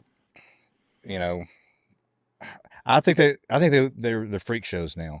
Also, I agree. It just doesn't look. I don't know. Maybe it's what I don't know, because we didn't grow up on this. We didn't grow up on Arnold bodybuilding. This was the 70s. We weren't born yet. But that's what looks the most natural to me is that. In fact, several years ago in bodybuilding, they created the classic physique category. Dude, so people now are kind of gravitating toward that more. Even fans, I think, are gravitating more toward the classic physique because that's more normal looking. Really, we don't look like you don't look like a fucking chemistry project. Oh, dude, yeah. And I have zero basis for any of this. I'm just gonna go out on a limb. Did you guys see Franco hitting the HBK pose before HBK existed? Kind of wonder if HBK bit Franco on this one. Okay. I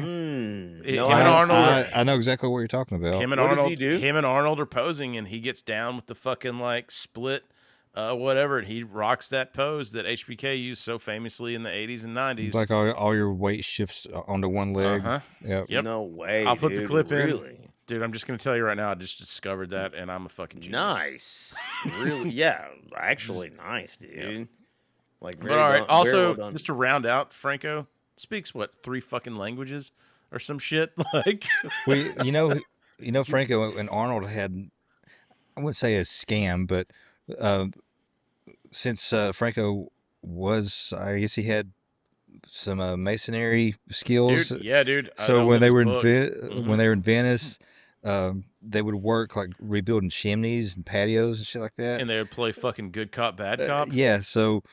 So Franco would act like he couldn't speak English, and Arnold would translate, and they would he would give like some kind of like astronomical quote for someone, and they'd be like, "Oh, that's way too high," and he'd be like, "Well, hold on, let me talk to him." Yeah. So Arnold would go back, and they would just bullshit or whatever, and get what they wanted originally. But people wanted like the Italian skill of masonry. Yes. So he was really leading into that. Like, dude, let's go. Yeah, back. we quickly cut back to the main drama of the film. Lou Ferrigno and his dad are working out in their shitty carpeted gym. Brooklyn carpeted gym. Looks like a double wide. It's so garbage, dude. But it smelled great. Oh, okay. I can't smells imagine. mainly. Then you put your arms like this. You look at your arms like you're admiring, right? You're admiring what you're going to show them. And then you go, boom. Yeah. and you look at them, you admire them. Yeah. Yeah. And you know what's funny about this scene for me is never seeing this, not knowing anything about bodybuilding. I was like, this seems like bullshit because it's coming from his dad, but it seemes also like good advice because I don't know anything. Well, that's what I'm saying. His dad was a fucking character. Like his dad's a showman.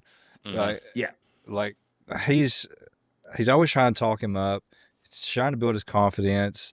Telling him, don't ever feel sorry for yourself.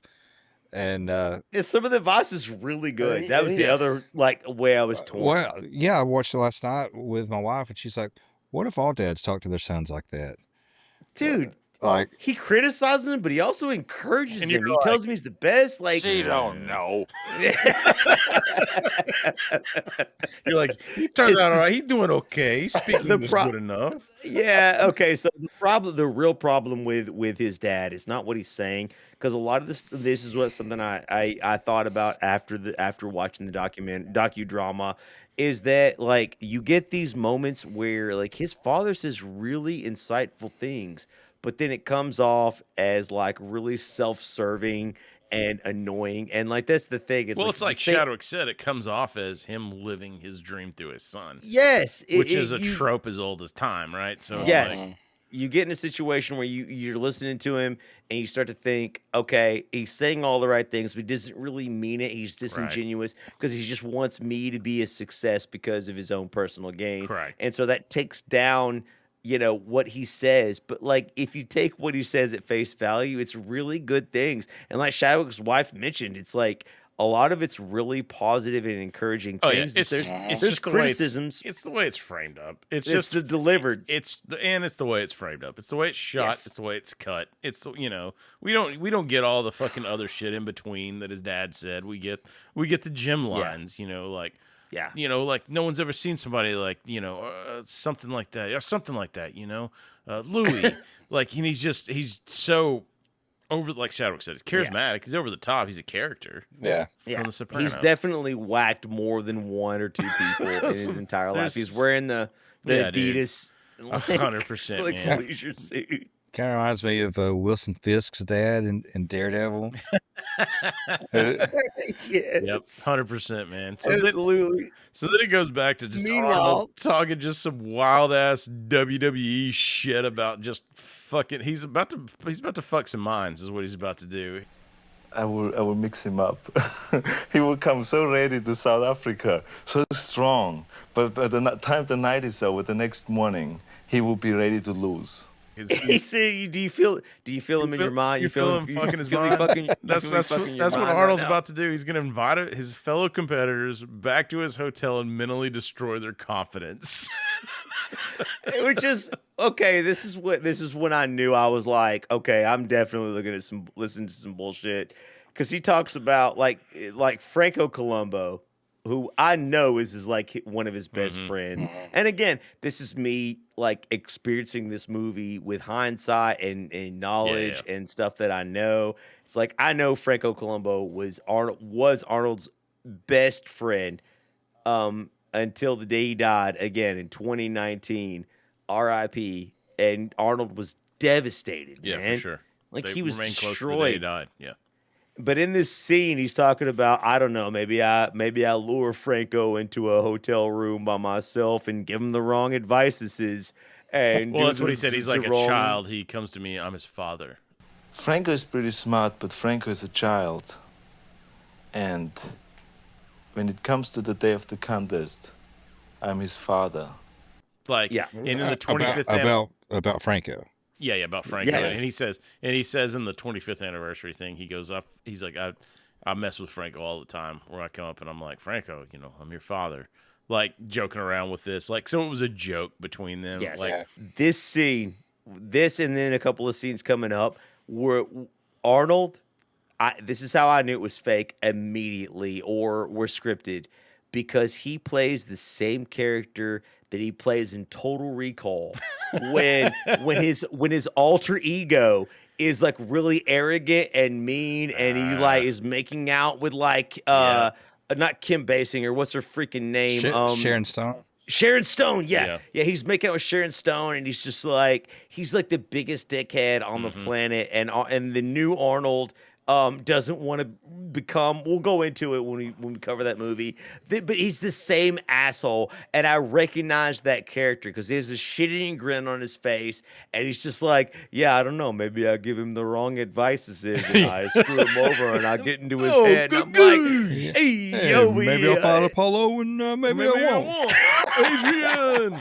Literally, like I was like, okay, this isn't real. Like I could tell he's acting, but that's the thing is like he was formulating a lot of this like during this film, and that's the great part about it. That's when they told him. They were like, dude, we got to get something. Wow. We got to get. So the part where he talks about his dad died and he wouldn't go home for the funeral. 2 months before a competition, his dad dies, and his mom's like, "Will you come back?" And he's like, "Well, he's already dead. There's nothing I can do. I've got to just stay focused on the." And his girlfriend was torn up about it, right? Like she was like, it caused a rift between them because she was so like, "How could you be like that about your father who's dead?" And what's great about that story?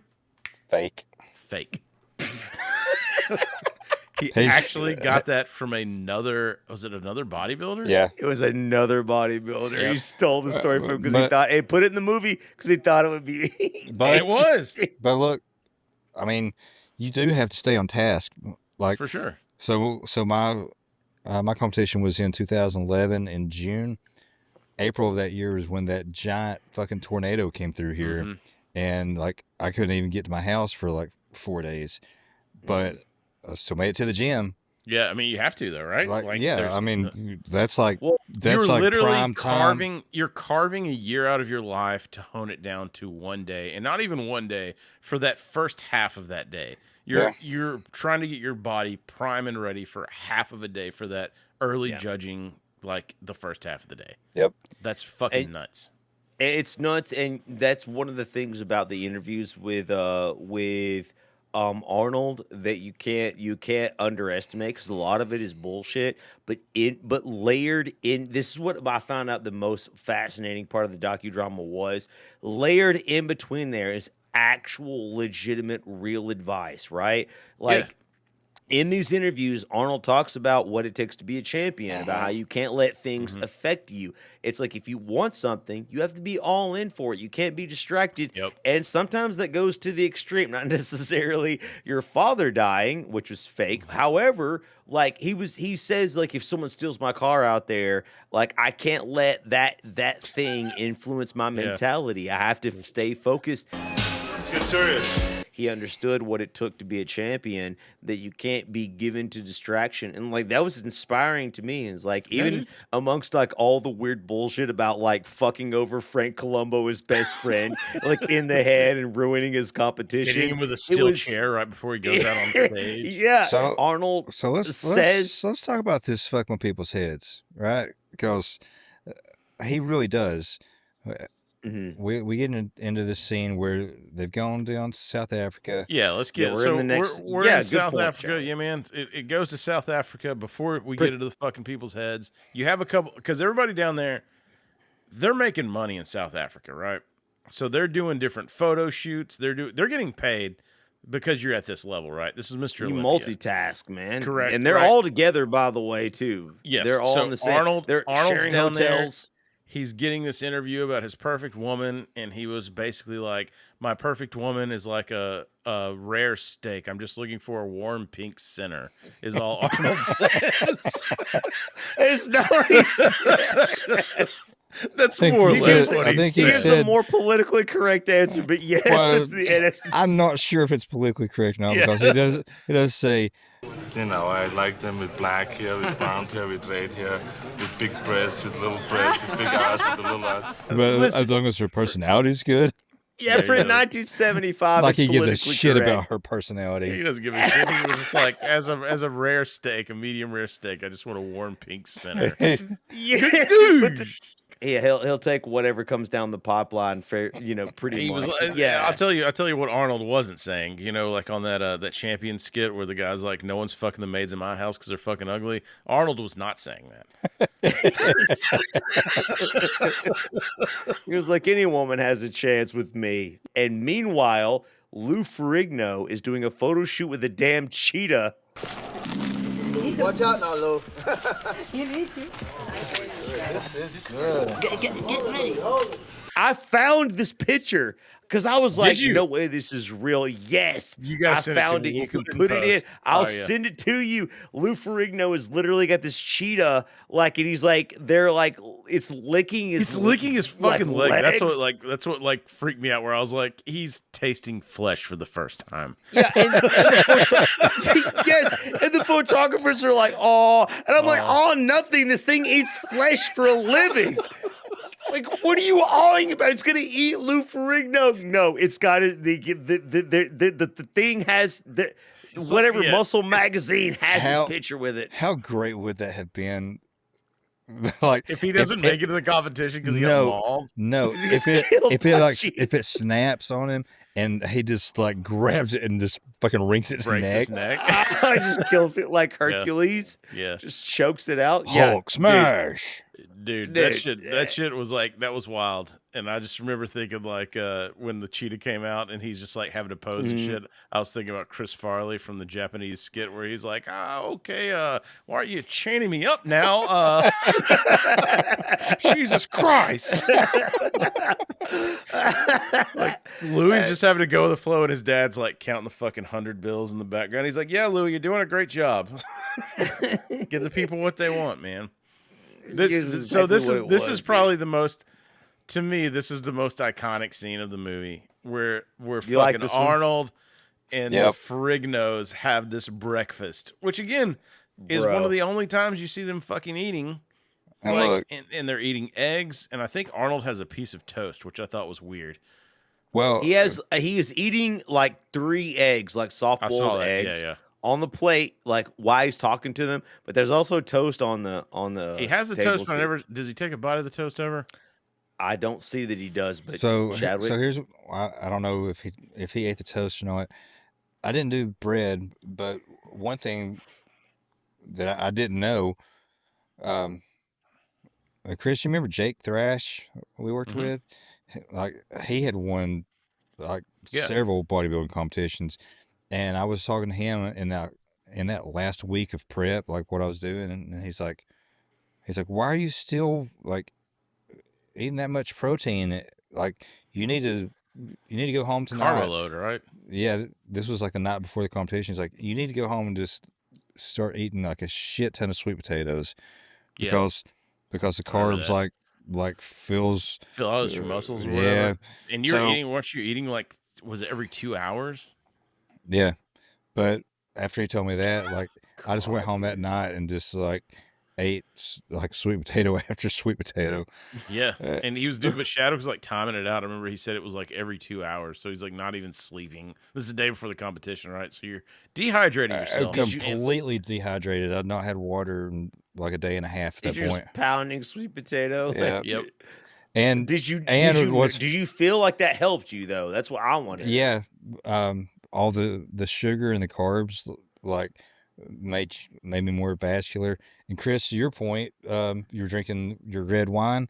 I was drinking little airplane bottles of wine backstage because it makes you more vascular. Yeah. Like it what? Yeah, the alcohol like dehydrates you more. It dehydrates you even more.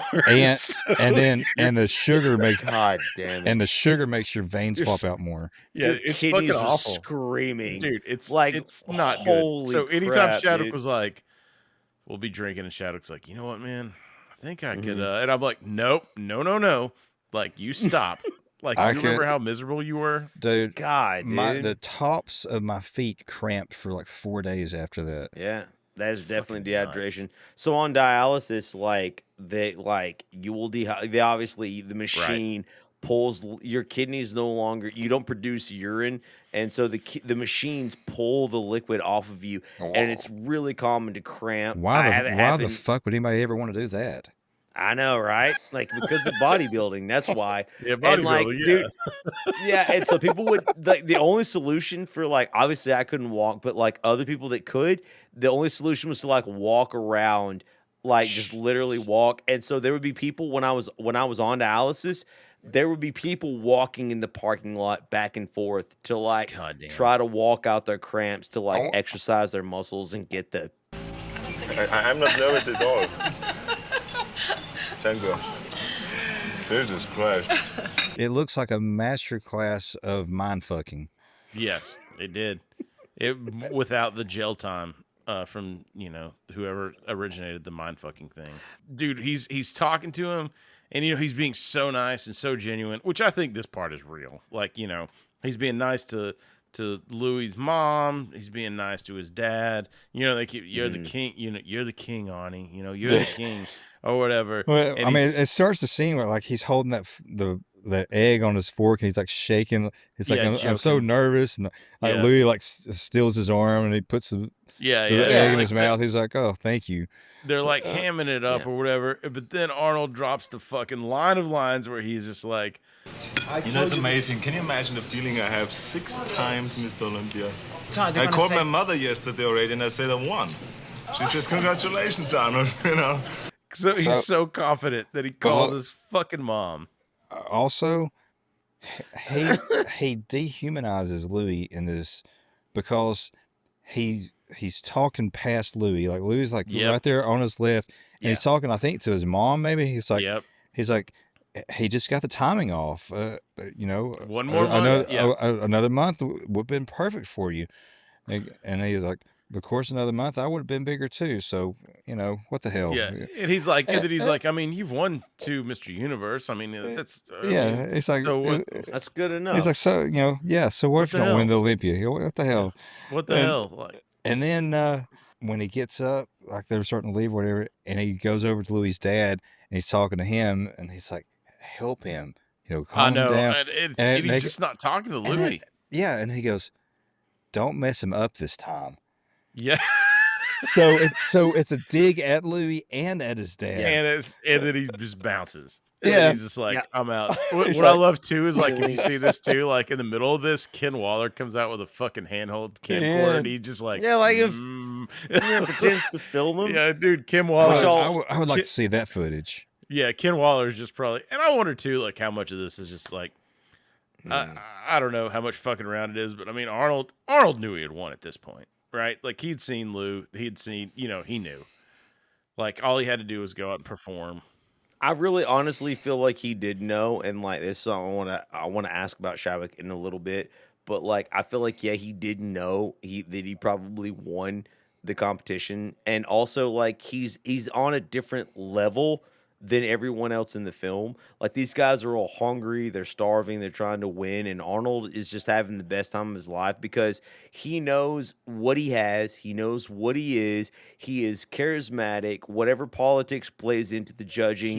He's also on a different level on the mic than everybody else, because you see Louis' dad try to fire back of, I wouldn't, turn my back on you or whatever from like 500 yards or something. Yeah. Why do you not trust me? Like, but he stumbles through that line. Like you really think like he's about to come off with something clever. It reminded me of like old wrestling interviews when people used to fucking try to mic up against me. Don't do that. Bad time. You do whatever you want, but on the mic, there's only one smells king. like buttholes and broken dreams. Buttholes and broken dreams, baby. Put it on a shirt. I'm just telling you. Don't mic up against people. That's what happened. He mic'd up against Arnold, and Arnold was like flawless in everything he said. There was no stutter. There was no like, it didn't sound like a canned line. It was just, it came off like a wrestling promo, like a master class, and somebody else was just like getting into the business is what it felt like. And there was no script, so they were both ad-libbing. So Chris is 100% right. Yep. Like they were going at it like raw and with their own sort of like mental capacity. But it's just a shame that the waiter came up behind Arnold and shot him in the back of the head and ran off Soprano style. Yeah. Like that's one thing Arnold didn't take in consideration is that Paulie had the whole thing planned. Well, and also it would have ran a little bit more smoother if the restaurant actually had some gabagool, and they didn't. So. And for you, sir? I will have the gabagool. the gabagool, dude, because also hilariously, all of the Ferrignos are wearing like these Adidas leisure suits. Like all of them were at the breakfast. Didn't know this is the 70s, right? Like that was not the stereotype yet. That's funny as shit, man. So. Yeah, I was cracking up when I saw what they were wearing. Like Arnold was wearing sort of the same thing, so it was like the common workout gear. But like I'm sorry, Lou's the only one competing. Why is his dad wearing workout like Dude, Adidas gear? You don't know how fucking hot it gets in there. You know how he's got to break a sweat, man. So let's get to this because before Chadwick competed, I had no idea that prejudging was a thing. So walk us through that, Chadwick. So when you're there for the main show, the winner's already been decided, right? Yeah, we don't know it. We don't know who the winner is. Correct. But I think it was like 11 o'clock a.m. They touted us out there like a bunch of prize cattle, and had us do our. So with that, it's like it's no music. There's no showmanship or anything. You walk out, they tell you what pose to hit, you hit what 4, 5, 6 of them, whatever it is, and you're on your way. And then the rest of the day is just like fucking nerve wracking, laying around with your feet feet up, your feet up because you're cramping so bad. If you nail it in the prejudging, and then you go out in front of the crowd to do your routine, you cramp up, collapse on stage, are they still going to be like, and the winner's Shadwick? I don't know. So that was actually that's what I've always wondered. That was my question, and I actually deleted it from the synopsis in my notes because I assumed that was my question. But by the time the film ended, it looked as if the main competition was decided in that moment. It is. I don't know if that it changed in 1975. So what is prejudging for, though? No. It's the competition is decided in the prejudging. I do believe in the Mr. Olympia when they have the winners and that pose off in the end with Franco and Arnold. I do believe that's live judging, and I could be wrong on that, but I do believe that's live judging. Well, even in the others, like the judges are giving, like they're writing shit down. Is that just for show? I think it's all for show, right? Because it's from what I understand, Shadwick, right? Well, I don't know. Like in '75, it may have been different. The Mr. Olympia contest is split into 2 weight divisions, under 200 pounds and over 200 pounds. Franco Colombo absolutely dominates. He's this just Adonis of a human being. He does. Like any young man who owned like a He-Man action figure is basically modeled after Franco Colombo. Yep. This guy, he is a flawless human being, even though he's 5'5". Even Fisto. Mm-hmm. Dude, yes. Shout out. Shout out also, Fisto. So Frank Colombo is in the competition. He runs away with it, but also in the competition is Ed Corney. Dude, and I just realized Shadwick wants to holler. I just realized this last night. I don't know how many times I've seen this movie, but Ed Corney was fucking 44 years old when they were doing this. Damn! A year younger than us. Like, yes. And was that jack? Because Ed Corney is isn't he one of the dudes? Is he the goddamn guy that's doing squats with Arnold? Yeah. Arnold's like they're chained together. Arnold's like they're doing squats, and he hits that fucking Pulp Fiction line before it was a Pulp Fiction line. That's one thing. Yeah, that's that's something I always say. Damn. When people are like struggling with something, I'll go, "Come on, Eddie." Yeah, and nobody fucking knows what I'm talking about. No one gets it. Yeah, or come on, let's get serious. Dude, he died in January the 1st, 2019. Damn, so really? Like, good for him. Dude, he was born in 1933, dude. Damn, like he was so Jesus. What a specimen. Just an absolute Adonis of like just. And then what's his name? The guy that was Serge. That was Serge Nubret. Yeah. Like that was name. 41 years old. But I mean, that's the thing too with this. This was also Arnold admitted he was black openly. It doesn't crack, but like Arnold was open later on. He was like, "Yeah, man, we were using steroids, 100%." Yeah, they were still in the beginning stages of like understanding what it was and what they were doing, but yeah. They definitely were. And so I mean, like, they were doing like horse steroids.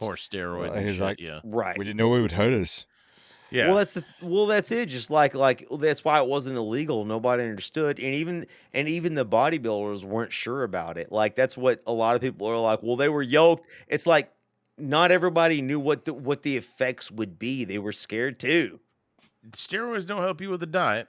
They don't help you with genetics. They don't help you with weightlifting. They don't help you with discipline. Yeah, dude, that's what I'm saying. Yeah. Like when everybody's always like, "No, steroids, I could do it." It's like, you're a fat fuck. Yeah. Go lift 2.5 pound weights and live gym. It doesn't help you pick up the spin of the baseball when it leaves the pitcher's hand. It does not. You know? Exactly.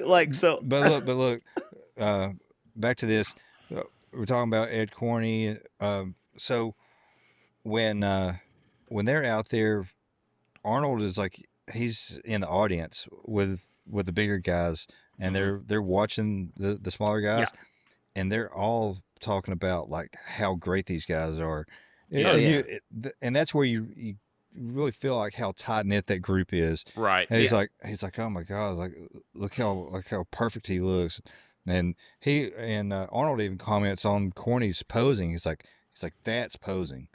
Yeah, exactly. Because he's just like so he's impressed with the fluidity and everything. Yeah. Like, you can see it, and it's that you get like little glimpses of what it's really like where it's this is a tight knit group. This because there's not a lot of them, right? So it's like they're all kind of rooting for each other. They all want to win, but they're not tight knit like Brando and Pryor, but they're not that tight knit, man. But now we get the face off where it's Arnold versus Lou Ferrigno, and dude, they built it up.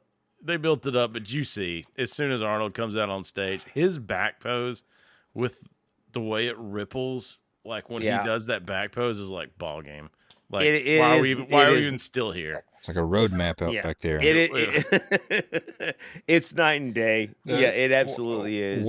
What always got me with Arnold was that styration between those top tendons on his chest. The lines on his chest. That's what I'm saying though. Once he comes out there, and he even does doesn't he blow a kiss to the camera before he even starts like his pose or some shit where it's just like, yes, he knew. He's laughing, he's smiling, he's having a good charisma, time. man. And it is, and even I dare say, even whether he knew that he knew or he didn't know, I feel like, and we're talking about this at the very last moment, he's finished. Whether he wins or loses, he's fine. Obviously, he competes to win. It's Arnold Schwarzenegger, but he's 5-time Mr. Olympia, 7-time Mr. Universe. Man, like win or lose, he's won. Like he's looking to the next chapter of his life. And honestly, I think that's what allows him to relax. And what was his biggest advantage in this documentary or docudrama is that he's like, look, I'm playing for fun. And one of the things that blew my mind was when he talked about in one of the interviews is that, okay, my body is perfect. And immediately I was like, what do you mean your body is perfect? Like, that made me angry because I was like, no one's body is perfect. Like, what are you talking about? And he was like, and he instantly explained, and I felt shame in my heart because he was like, which means if I want to increase one muscle a half inch, the rest of the body has to increase. I would never just make one muscle increase or decrease because everything fits together now. He was instantly intelligent enough to realize, okay, I have the symmetry. Everything is big. If how much benefit, it's like cost benefit analysis is what Arnold was instantly able to do. And he was like, okay, if I increase this muscle like a half an inch, all of my muscles, now I have all this extra work to do. But for what? Right? Like, why, though? I already have this level of symmetry, this level of muscle mass, this level of tonality, this level of whatever all the terms are. He knew he had, like, the golden ratio, and it was then more about posing and showing off what he had. And he said all and he obviously can do is his charisma. Yeah, and he was like, all I can do is increase my posing, which is impossible because it's already perfect. It's already perfect. Yeah, it's already it's as good as it's ever going to be. So he's got the confidence and everything. So obviously, he fucking kills it. And the winner, one and only, Arnold Schwarzenegger. Franco won the under 2. Arnold won the over 200. So it's like now you have their pose off, and this is kind of where the debate happens, where it's like, because you have your Mr. Olympia under, your Mr. Olympia over. And then you have the overall winner. Dude, both guys, tremendous shape. Yeah. I still love Arnold. I think I'm just a fanboy. But there is an argument to be made. I agree with you, and I feel like if I try in my imagination to eliminate my absolute love and fanboyishness for Arnold Schwarzenegger that basically shaped my younger adulthood / childhood, I think maybe Franco Colombo wins just based on sheer body. And Shabik may have a different opinion, but if I'm looking at them objectively, which I can't do, again, my instincts. I don't think Shabik can look objectively either. So my instincts want to side with Arnold, man. But I'm like, damn, Franco looks dude. so good, dude. Again, I feel like Franco had I think he had too much muscle for his frame. Okay, for that, especially for that time. For the time period. Too. Yeah. 10 years later, he wins hands down, I think. Right. This is my what I've been holding off on. How much, in your opinion, Shadwick, do politics, and personal preference, etc., play into bodybuilding? Because this is in my experience, this is people's biggest argument that bodybuilding is fake. It's all about like politics. It's who's the most charismatic, which obviously, if we're talking about charisma, Arnold wins everything hands down, which he did, which lends credence to that argument, in my opinion. How much is it legitimately just opinion based, right? It's the argument of every sport that's judged. It's the argument of UFC. It's the argument of boxing. It's the argument of gymnastics, like during the Olympics. Like, is it more or less than that, or what do you think, Shadwick? You gotta look. I think Ronnie Coleman, he actually lost to Jay Cutler, right? Mm-hmm. So Ronnie Coleman broke Arnold's record, right? Yeah, he was 7 or... He broke Arnold's back and made him humble. That was the yes. Sorry, go ahead. No, Coleman won 7 or 8 times, I think, Mr. Olympia. And then he was dethroned by Jay Cutler. So, yeah, I don't know, man. Like, if it's politics driven or popularity or whatever, you know, Ronnie Coleman's on top for that long.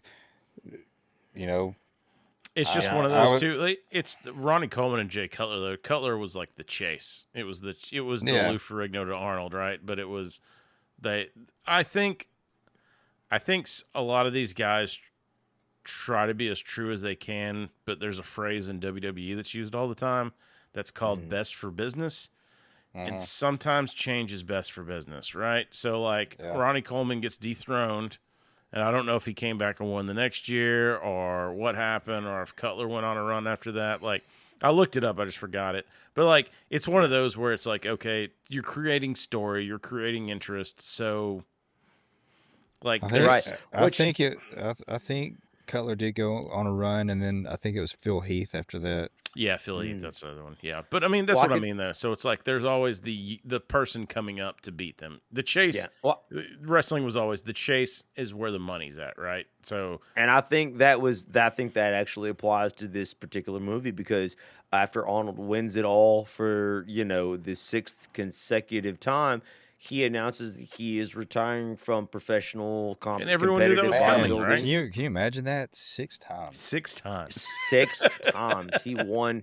Yeah, and he's like, I'm done. And you know what's funny about that? Like, after what y'all just said, is the fact that it was the best thing for Arnold, knowing his movie career, which we're going to go. We've already gone. We've done Predator. What else have we done? We did T2 once, but we're going to come back around to it again. Yeah. We've done Twins. We've done some we've done Twins. But it was the best thing for Arnold. But you know what? It was the best thing for bodybuilding too. Because guess what, guys? Not a spoiler alert. He fucking comes back, and he wins one more. In 1980, dude, and so Lou Ferrigno, who actually makes a comeback in I believe 1991 or 1992, again as well. Like his comeback, I believe he was probably 40 years old. I don't think Ferrigno ever won Mr. Olympia. Know. Yeah, no, Arnold came back when Arnold was training for, was it Conan maybe? Because he wanted to be that big, so he was putting that mass on, and they talked him into it, and he surprise entry to a lot of dismay of people being like, God damn it. Like, yeah. God damn Can it. you imagine? What other errands do you have us running for the DA? Yeah. Can you imagine, like, you're competing, and then Arnold's like, I'm coming back, and you're like, fuck, man. Like, please. Like, not this year. Fuck, man. But, man, so let's wrap this one up, man. Yeah, he announces his retirement. You have kind of like Lou and his dad backstage. They're going to come back in the future, bigger, stronger, with that goddamn gabagool better be there. Yeah, you kind of get a little bit of a sincerity from his dad. It's like, He's like, 2 years from now, nobody's going to be able to touch you. Yeah, and it's a very big dad thing to say. That's and good. he was because he was younger. Like Lou Ferrigno was a younger guy. Was and he 23, 24? Yeah, 23. It was actually on his birthday. God, it was the oh, that's right, because competition. Because afterwards they're backstage. Arnold's smoking a joint, drinking, to Arnold, which that was real. That wasn't fake. So to Arnold's point, in the 25th anniversary, this is when he was getting into politics too. Arnold at that time, a staunch Republican, was like, he was like, people always ask me about it, and he was just like, he was like, that was real marijuana, and he's like, and unlike other people, I inhaled. And I was like, damn, Arnold. So some of the research I said that he denied it, but like, that's what I saw. This was 100%. I saw that interview. Yeah. And then so he ate that piece of fried chicken, immediately went to the toilet and shit it out, because you can't eat clean that long and not have diarrhea immediately. Dude, I'm gonna go ahead and tell you. I finished my competition. I went by Logan's and picked up some cheese fries and a bacon cheeseburger. How did that go? I took it home. I ate about a third of that cheeseburger and had to go shit. And then he ate the rest on the toilet. And then, well, no, but I went back and finished eating it after that. Yeah. Like a then I stole the dog. Yeah. Then so after this, of course, Louis he did get picked to be the Incredible Hulk, and yes, and Arnold never really did anything after this. This is it. Arnold was kind of. This is it. Arnold was unknown. He just faded into obscurity after this. Yeah, that's basically it. Afterwards, I loved the end where they're it's like Arnold on the Louis on the bus, and he tells her he's gonna fuck his sister. And then she's gonna fix me up with your sister. Oh, yeah. And I told them later on. They're really just fucking, what I'm saying? They're just they're giving each other shit, and it's like the same shit we do with each other here. Exactly. That's why I know they're friends. They're trying to pit each other the whole movie against each other, but then in the scenes you see camaraderie. Like I know friends when I see it. We have it here on this podcast, man. You can't we could do a documentary where we're against each other and we're talking trash, but anybody who knows friendship when they see it would instantly be able to be like, "That's fake. That's fake." How is your sister, Lee? All right, guys. So to end this one, I have to say, all right. So in this movie, you bitch. Leaves like it's not funny anymore. It's not funny. I'm mad. We have no camaraderie. Yeah, we have no camaraderie. We're done. Podcast over. Monetization over. All right. If you had to pick your favorite fucking line from this movie, this time when you watched it, because Chadwick, ours change all the time. Yeah. Yeah. So, Leaf, this is the first time you watched it. Pick me out your favorite fucking line in this one. My favorite line. Damn it, man. It's probably Arnold Schwarzenegger talking about coming nonstop. And maybe that's the basic bitch take, but dude, no, it's not. I mean, it's funny because so funny. Dude, it was so funny, man, because he was literally like, I'm working out and I'm getting the same pump. It's just like coming. And then I go home and then like he fucks his girlfriend or whatever. And he's like, then I'm coming there too. And it's like, so I'm coming all the time. And it's the most ridiculous bullshit I've ever seen. He has a shitting grin with a gap between his teeth. He's just like, dude, he's smiling. Like that is one of the most epic moments in the film. Mine is the fucking, I called my mom yesterday and told her that I won Mr. Olympia for the 6th time. I thought that was, this time at least when I was watching it, I was like, that's the most baller shit I've ever heard in my life. Yeah. Like, the scripted or not, like calling your shot like that, I was just like, fuck. Like, I was like, Chadwick's favorite phrase. I was like, yes, queen. Chadwick, bring us home, man. Yeah, I'm right there with you. It's that whole conversation at the breakfast table, just him completely discounting that Louis is there. He's like, I didn't pick that up. That's a good call on your part. He just got the timing. Yeah. He just got the timing wrong. And then, probably my favorite is when he's talking to his dad. He's like, don't mess him up this time. Yeah, God, just like the. I do love too that his mom, when he's like, he's just like, a month off or whatever. And she's like, don't talk to my son like that. Honey, why don't you whip out your cock and balls and play in front of it? So, guys, with that, we're gonna go ahead and take you over to our Norm Macdonald clip of the week. And OJ announced this week that he's coming out with a new book called I Want to Tell You. And if it's successful, OJ will work on yet another book entitled From Football to Prison, My 25 Years of Showering with Other Men.